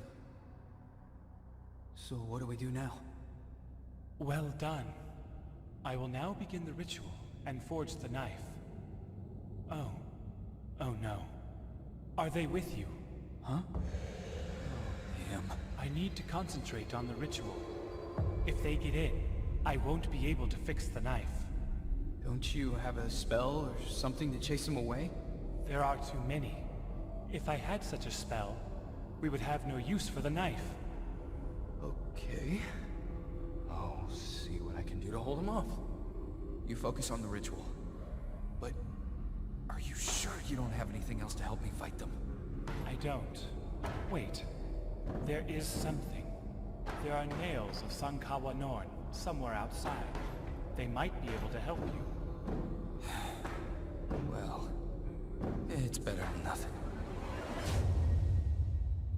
Next, we have to protect the temple and keep the zombies away from the novice so he can perform the ritual unbothered and with complete focus. This whole sequence kind of reminds me of Call of Duty Zombies, whereas the undead will flock to these doorways or barriers, and it takes them a while to break them down. Your goal is to use the unlimited stock of nails to jab into their skulls, though you will likely get overrun eventually.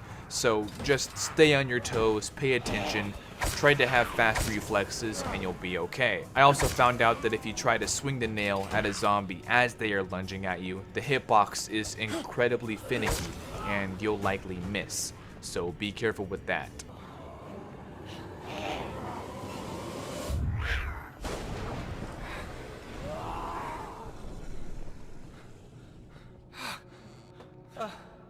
They're all gone.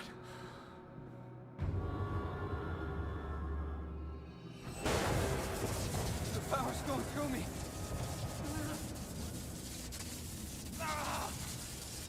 Is it supposed to hurt?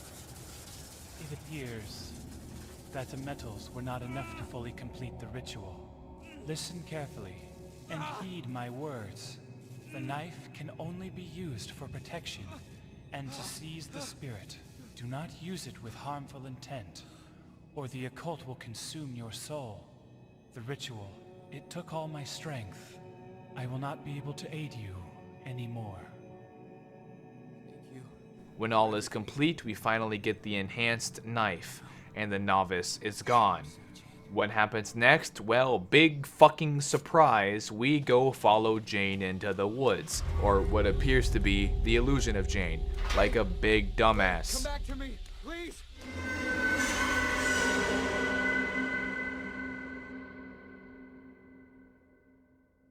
Now, the rest of the story is going to be told at a much faster pace from here on out because I gave up on my in-game narration. I wanted to just get this damn video over with, and so I played with my mic muted for the sole purpose of just getting the background footage for you guys. So, sorry if you really liked the subtitled stuff, there's no more of that in the video. Moving on from that, next we learn that we can throw the new and improved magical knife. This is going to be a key element for some of the puzzles and also the combat later in the game. Slicing and stabbing our way through various zombies, we make our way to the illusion, I guess, of Jane.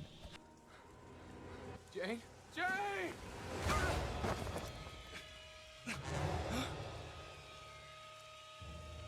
A doll?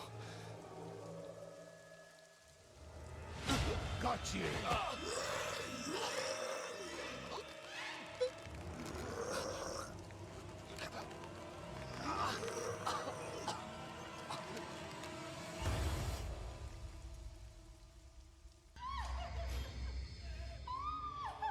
Silence! I'm not going to kill him just yet. The two of you will get an opportunity to die together. It's time. Take her away for now.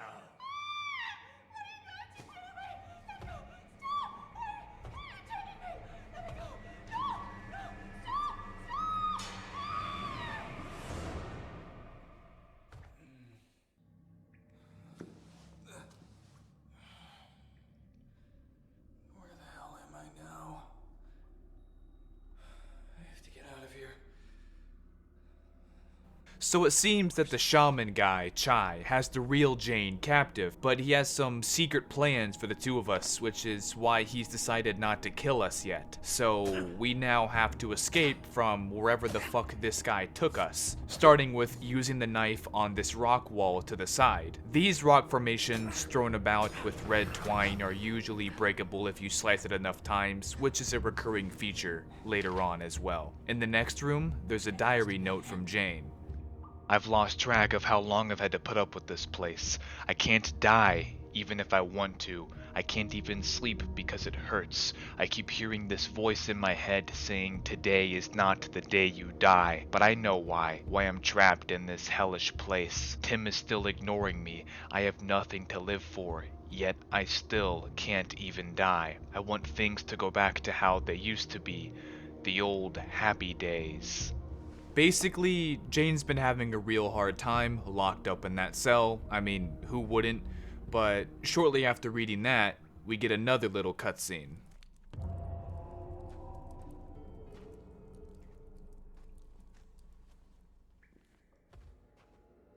What? I was gone for just a few moments and he got away. Find him! The eclipse is about to begin. We'll be punished if we fail. Not now! Go, find him, or we're dead! Oh. That's it. He took Jane somewhere in there. I need to find her.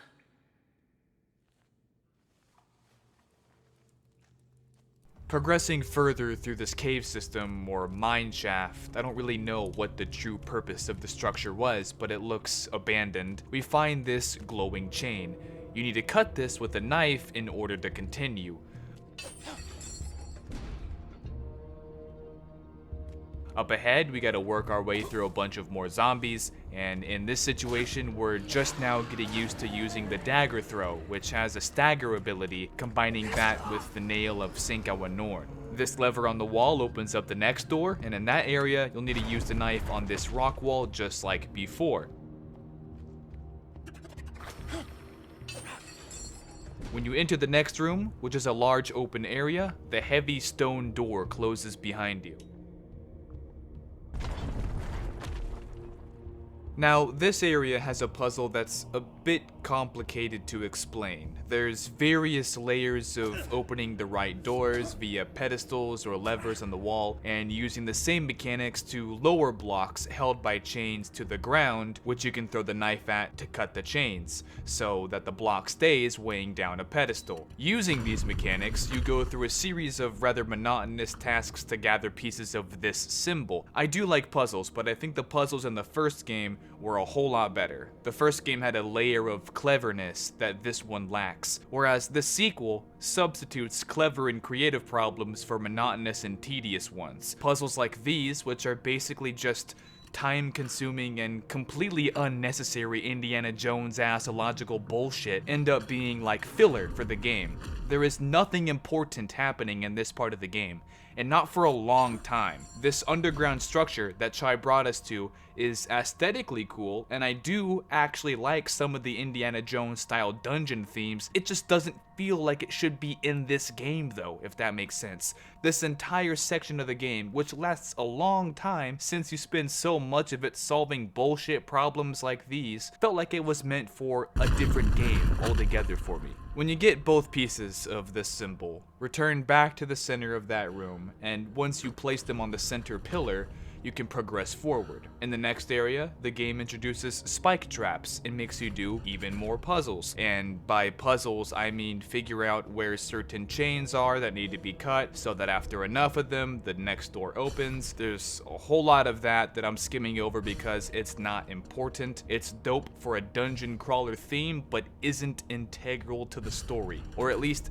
it does connect a bit more later, but the developers just took it in a direction that feels way over the top and like it doesn't belong. You'll know what I'm getting at the more we progress. I suppose I shouldn't have expected so much from what is essentially a walking simulator horror game with puzzle elements, but I'm zooming through hours and hours of gameplay here because it's literally just a calm and lifeless Temple of Doom. Well, there'll be some zombies here soon, but even then, I don't know if I mentioned this yet, the combat is super weird. Using nails and the knife to fight feels like a mistake, like it shouldn't have been part of the game.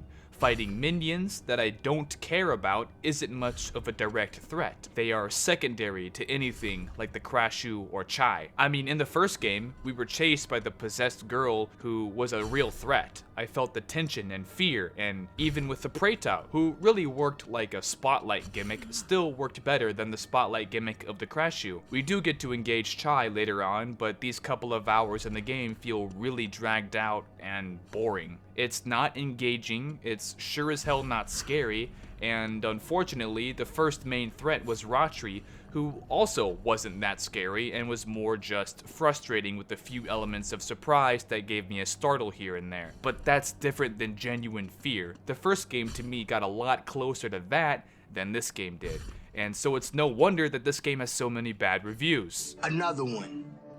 Another one. Another one. Another one. Another one. And another one. However, after slogging through the menial tasks of solving illogical medieval mechanical problems, things do get spiced up a little bit. The environment starts to take a much more ominous tone, with skulls and severed heads on spikes and prongs everywhere. All around the walls and the floor are the remnants of death until...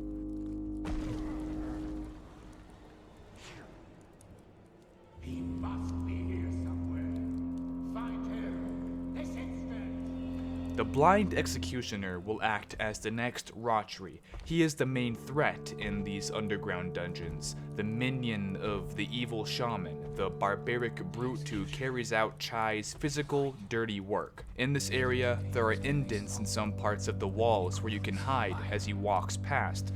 But the biggest issue I have with this motherfucker is that sometimes, despite being blind, he just knows where you are. This didn't make a whole lot of sense to me, and I did try to give the game the benefit of the doubt that he'd be too easy to avoid if he was entirely blind, but I'd be lying if I said this still didn't piss me off.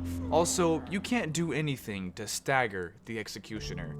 Not yet, at least, but no matter how many times you throw that knife, it'll only make his chest and abdominal region glow orange, dealing no real effect. I struggled with this section for quite a while, and at first I thought maybe the issue was that despite being blind, maybe the guy was somehow sensitive to light, which would mean the flashlight makes it easier for him to see you, but I managed to test that theory, and I shunned the light straight in his face on multiple occasions without getting any reaction out of him, so that was out of the window. Of course I did make it out though, and I did so by running.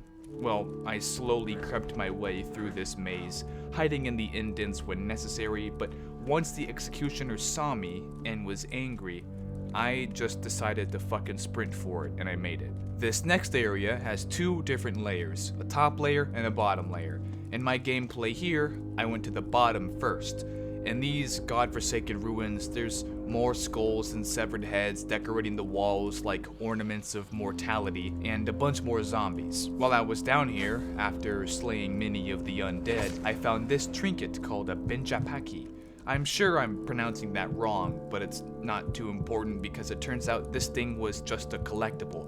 Previously, I had no idea this game even had collectibles, and so this was the only one that I found throughout my playthrough up until now. I've had no desire to try and search this game for something like a collectible. It's not an achievement I'm interested in, especially since I knew that I'd be putting in a lot of work for this video, which I know is not going to perform well. I didn't want to bite off more than I could chew. I'd rather the game be over and done with, so there's that. I did find one more benjapaki later on, but that was also by chance, and I wasn't seeking that one out either. On the top layer, there's a bunch of headless spirits standing dormant that block the paths of the wooden planks you need to cross.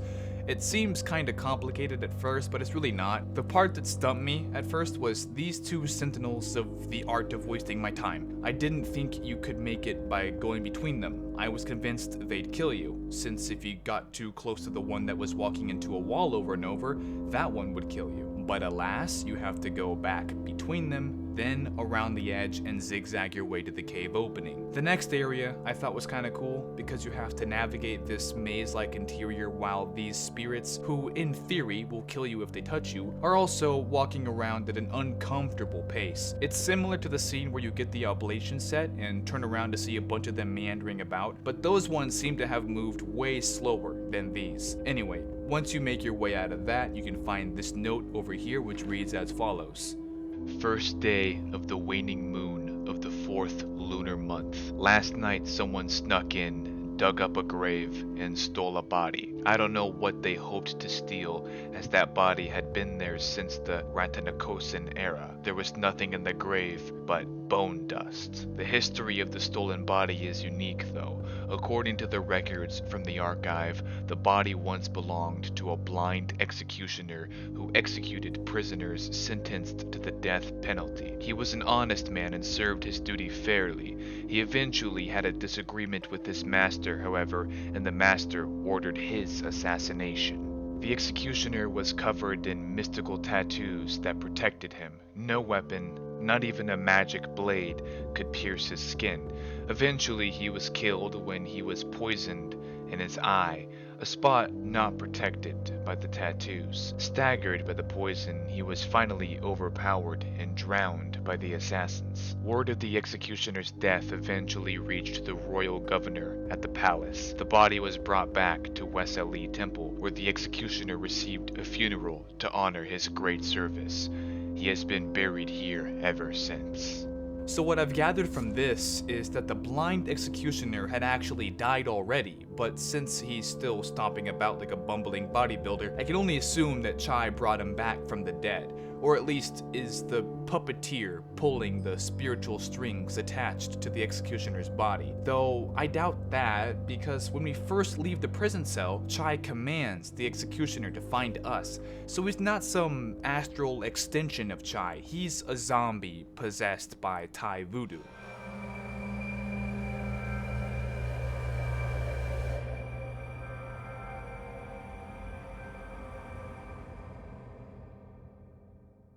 Going up this giant staircase, there's another note to be read, found on the left side of this room.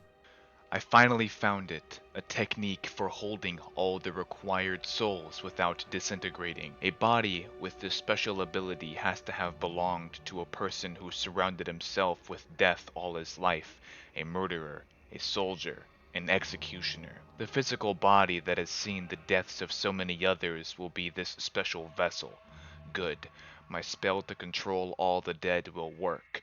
I will use this body to hold all these worthless souls.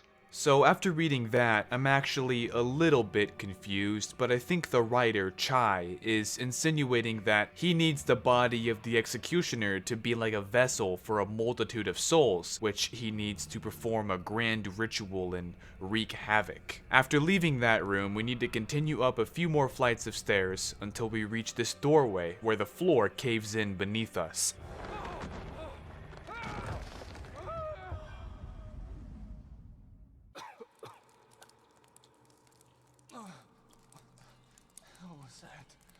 When we wake up, we're deep in a cavern full of stalagmite and stalactite with a bit of ankle-high water at the bottom. We head through this cave until we end up in another area where there's a bunch of gongs. When you hit a gong, it staggers the executioner, and once the vibrations wear off, he'll run to that gong and destroy it. Also, upon hitting a gong, mysterious red glowing branches will dissolve, and that's the only way to get them to disappear, which is crucial to progressing through certain areas. After hitting enough gongs, we eventually are able to escape from the executioner once again, and as we traverse deeper into the ruins, it makes one question how big and how old this whole place really is. Over here you'll see a bunch of different pillars, and on these pillars you'll need to place different totem statuettes on in order to open the mysterious gate. When you set them down, chain-linked blocks of stone will be lowered, and you'll need to cut those chains with the magic dagger. But just these two aren't enough, so we're off to find more of those totems to fit those slots and open the gate. Along the way, there's going to be many zombies to deal with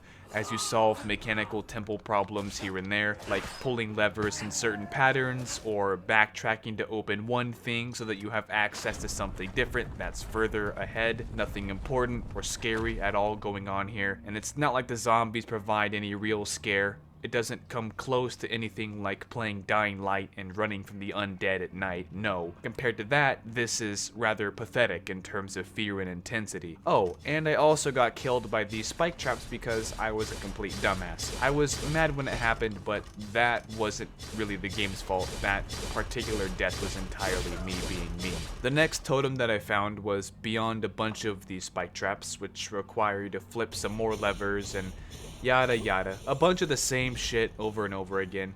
At least over by the next totem, there's something more to read about Chai's great ritual plan. Soul Eternity Witchcraft. My own creation, Soul Eternity, is the most powerful spell ever created. If I succeed, I will rule over all the spirits. I shall control the very cycle of existence. I'll be above even the wheel of karma. How to succeed? I must have the source of infinite power in my hand. I'll have to take it from the depths of hell. I must open the gate of hell and seize the souls I'll need as the source of this power.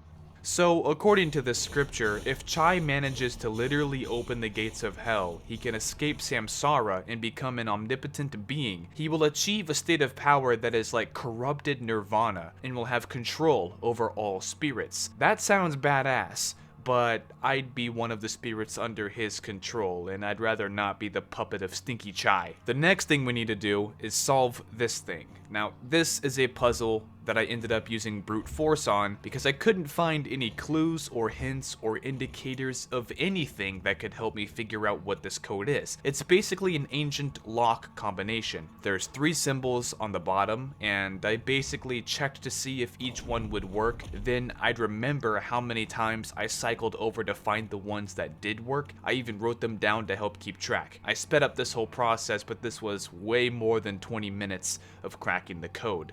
Unfortunately, I thought that this wheel puzzle thing was going to be something incredibly important, but it turns out it just leads you to another Benjapaki collectible. I'm gonna kill myself! When you finally get this giant gate open, via using the miniature totems, you walk through a very long hallway. At the end of this hallway, which is more like a chasm or canyon because of its sheer size and height, but at the end, you'll enter an area with a lot of cannons and cannonballs scattered about. This area was my all-time least favorite area in the entire game due to every mechanic of the blind executioner making me want to shove a bread knife into my eye socket. In this area, we have to use the gongs again in order to open up more areas with more gongs to repeat this god-awful process over and over again. In this segment, I died a ridiculous amount.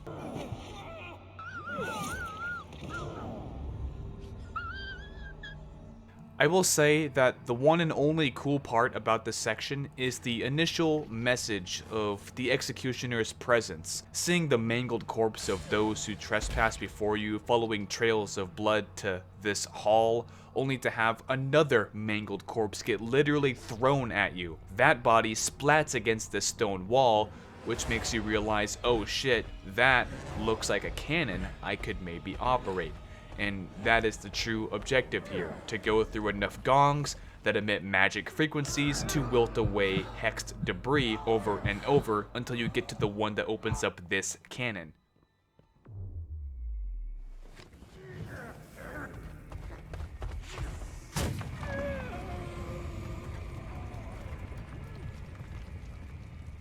Fuck that guy, he's annoying, and I hope he felt that cannonball down to a spirit. Or spirits, whatever.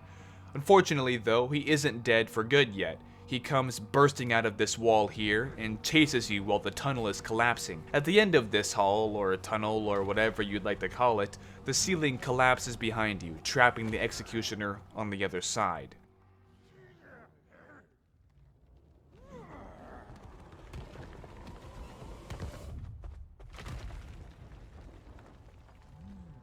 Then, we make our way toward finally running into Chai himself. This is your true form. You're an ugly bastard. Jane and I are in this hellhole because of you. Oh, no. You're going to hell, ghost.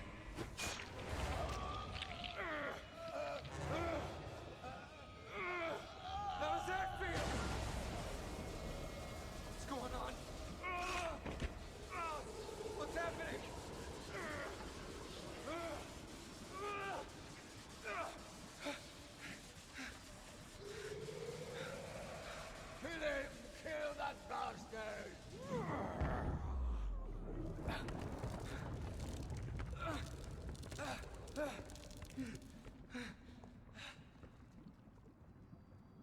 So, from the looks of that cutscene, now both Chai and the Executioner are done for. But if you remember, I mentioned earlier in the video that there is a boss fight with Chai, so we'll see him return shortly. In the meantime, the place seems to be completely collapsing, so we have to make a run for it. The deeper into the ruins we go, whilst the ceiling is slowly falling apart, the more undead we have to cut through. I feel like you're supposed to be sprinting through this part, but the sadistic urge to destroy deep within my gut kept turning me around to slice more tortured souls. I had the same issue in Dying Light, where instead of playing it safe and avoiding conflict, I would seek danger just to see some heads leave a set of shoulders. After countless trials of slaying zombies, you'll find another scripture for opening the gate of hell over here, which reads as follows. As I figured, opening the gate of hell won't be easy. I have to use hundreds of spirits as a power source. It's not hard to acquire them, but it will be hard to keep them under control. From what I've learned, one physical body should contain only one spirit.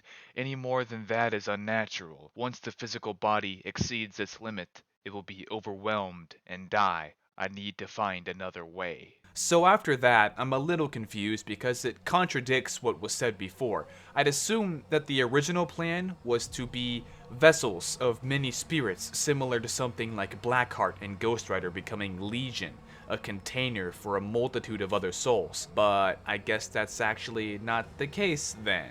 I don't know. The next area we end up at has a large statue of what appears to be Moloch in the center. While you're in here, things start to catch on fire, and you have to survive an onslaught of the undead, very much like the sequence back at the temple when you're trying to protect the novice during his ritual. This time the sequence lasts a bit longer though, and is also a bit more difficult. After this sequence is finished, make your way downstairs to see yet another ridiculously long hallway. This one is interesting though because of the images and text that appear on the walls.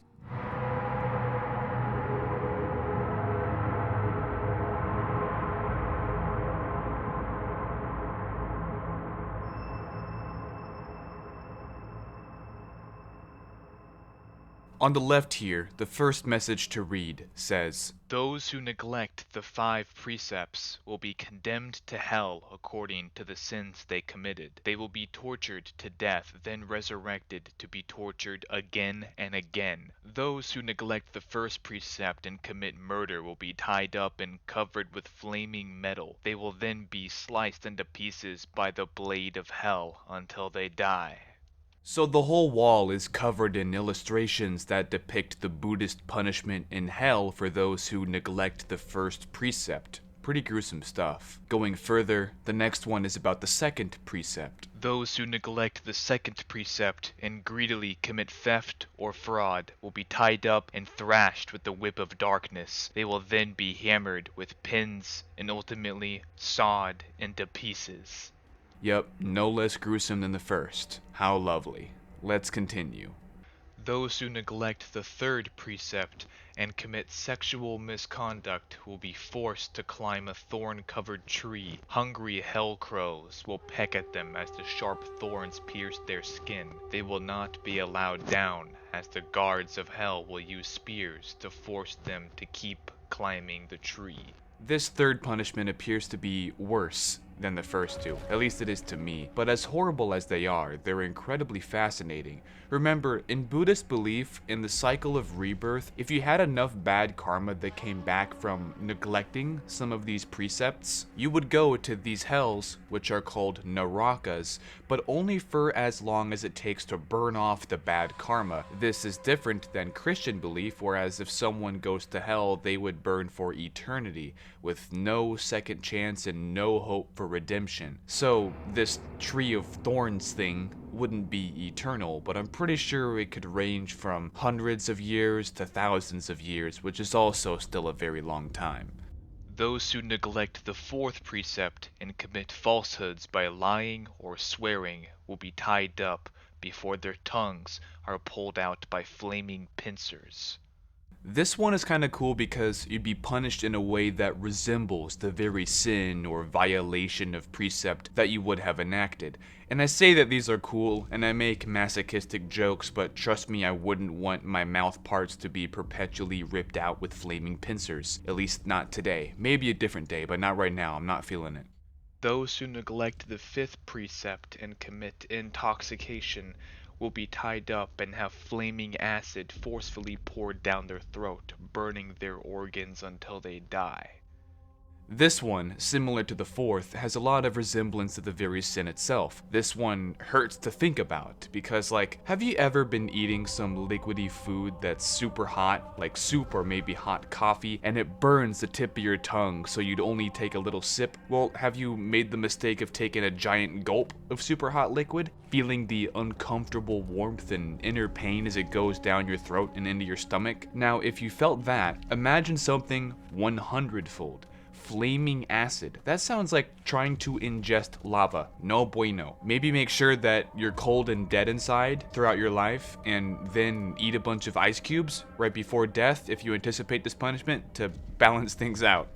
At the end of the hallway, we see a massive chasm with more red twine connecting to and from. The center pole of this cylindrical structure appears to be held by 2 fists of stone disconnected at the forearms. In the opening, we see the sky, with the eclipse still looming overhead.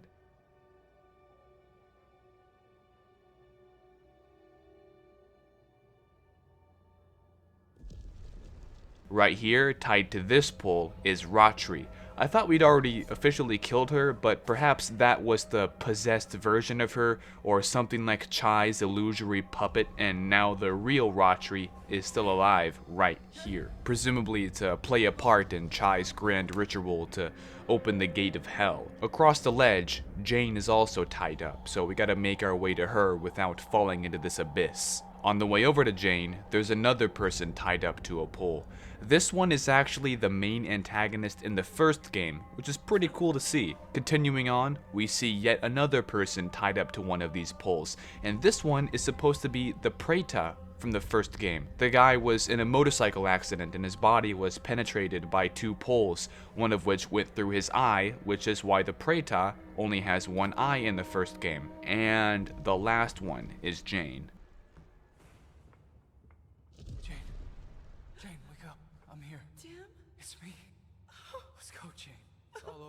Go home now. Oh, you came for me. I thought no one would ever find me. I'm here, Jane. It's really me. No need to be afraid anymore. I made a promise that I'd be there for you no matter what. I'd never leave you. Oh, this is... Oh, I'm sorry, Tim. I'm truly sorry, Tim. I'm so sorry, Tim. Don't be. There's no need to cry. It's me who screwed up. I'm the one who needs to be apologizing. I'm sorry I didn't take care of you. No. I'm sorry I wasn't there for you. And I'm sorry that I never believed you when you told me about all this. Oh, Tim. Tim. I'm so sorry, Tim. Oh, this is all my fault. You don't have to apologize. It's all right, Jane. We're gonna be fine. Okay? All right. Oh, let's thank get out you. of here. I love...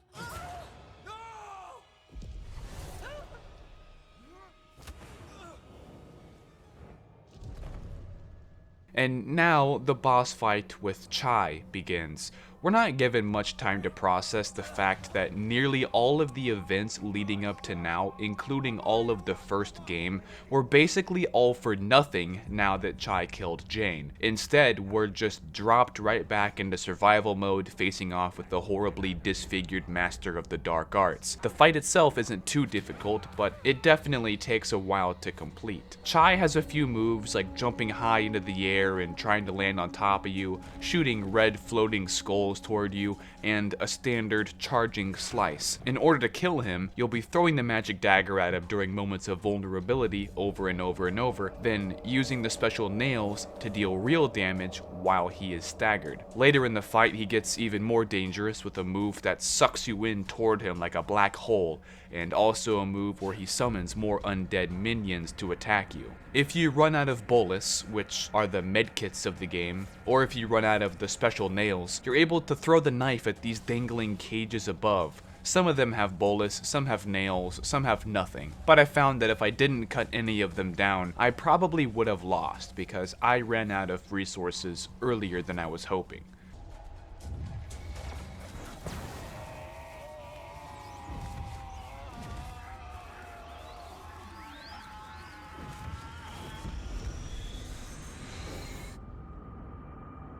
Just like that, the bastard falls to the ground. Jane, wake up. Please stay with me. Tim, I can't go with you. What? Don't say that. I'm sorry for getting you involved in all of this. It's entirely my fault. No, stay with me. Let's go home, Jane. It's too late. We can go home. Please take care of yourself. Tim, I love you. No, Jane. Oh God. Please don't leave me. Jane. Jane. Damn it. How can you still be alive? You won't get away.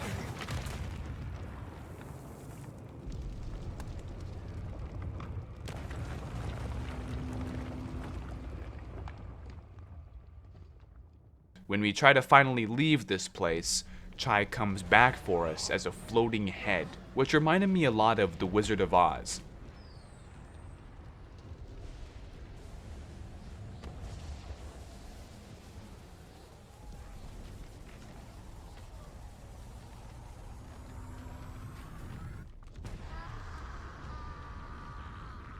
This finale chase sequence is pretty simple. You have to just keep running and dodge skulls as they float toward you. You're also able to throw the knife at the skulls if you're accurate enough. Quickly, this way. Return to your world. Leave the rest to me.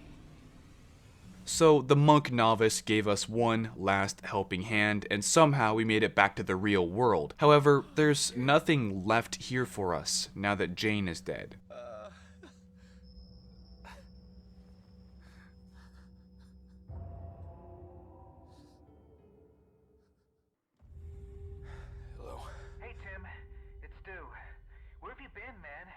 Okay? We've all been worried about you. Yeah, I'm fine. You caught me at the right time. I've been trying to get hold of you forever.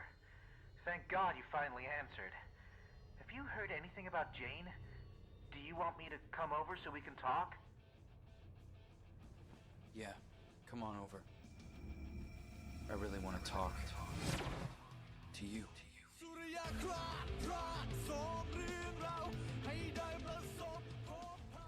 I have a feeling this is insinuating that Tim thinks Jane was cheating on him with Dew. Otherwise, I really don't know why he seems so angry, unless it's actually supposed to imply that Dew is innocent, but maybe the dark energy that Tim absorbed in his arm is corrupting him to be violent. Who knows for sure? It's definitely a weird tone to end the game on, but here we are. My honest thoughts on this game, overall, not that good. I would have given the first game a 6 out of 10, and this one is a 2 out of 10. But by what standards would I be rating it? Well, a lot of horror games are just walking simulators. I've accepted that, and these two games aren't much of an exception. However, comparing this one side by side with its predecessor, the first game had a shitload of issues and yet was still better than this one in almost every way. Better puzzles, better scares, better writing. Those three things are what can make or break a game. I did appreciate the change of setting, going from a modern approach to a more rural place, and then going even older into ancient environments in the third stage of the game. Yet, that third stage with all the traps and monotonous puzzles, all the zombies that get in the way, and which, by the way, the combat is nothing special whatsoever. Combine those things with a plot that didn't make much sense, a fistful of cliches, enemies that are more frustrating than scary, janky controls that cannot be customized, and horrendous voice acting, and you've got yourself an all-around bad horror game. Now, some people might love this game. That's fine. It's just my personal opinion, based on my own experience, that this was dog shit. Even though it's dog shit, however, that doesn't mean there's nothing at all to appreciate about, like the whole eclipse ritual thing. I actually really liked that. I mean, solar eclipses have also been mentioned in various cultures to be ominous and even apocalyptic, especially in Mediterranean cultures and in some other Asian cultures. I'm not too sure about Thailand though, but that's still probably my favorite part of the game, is just that element added into it.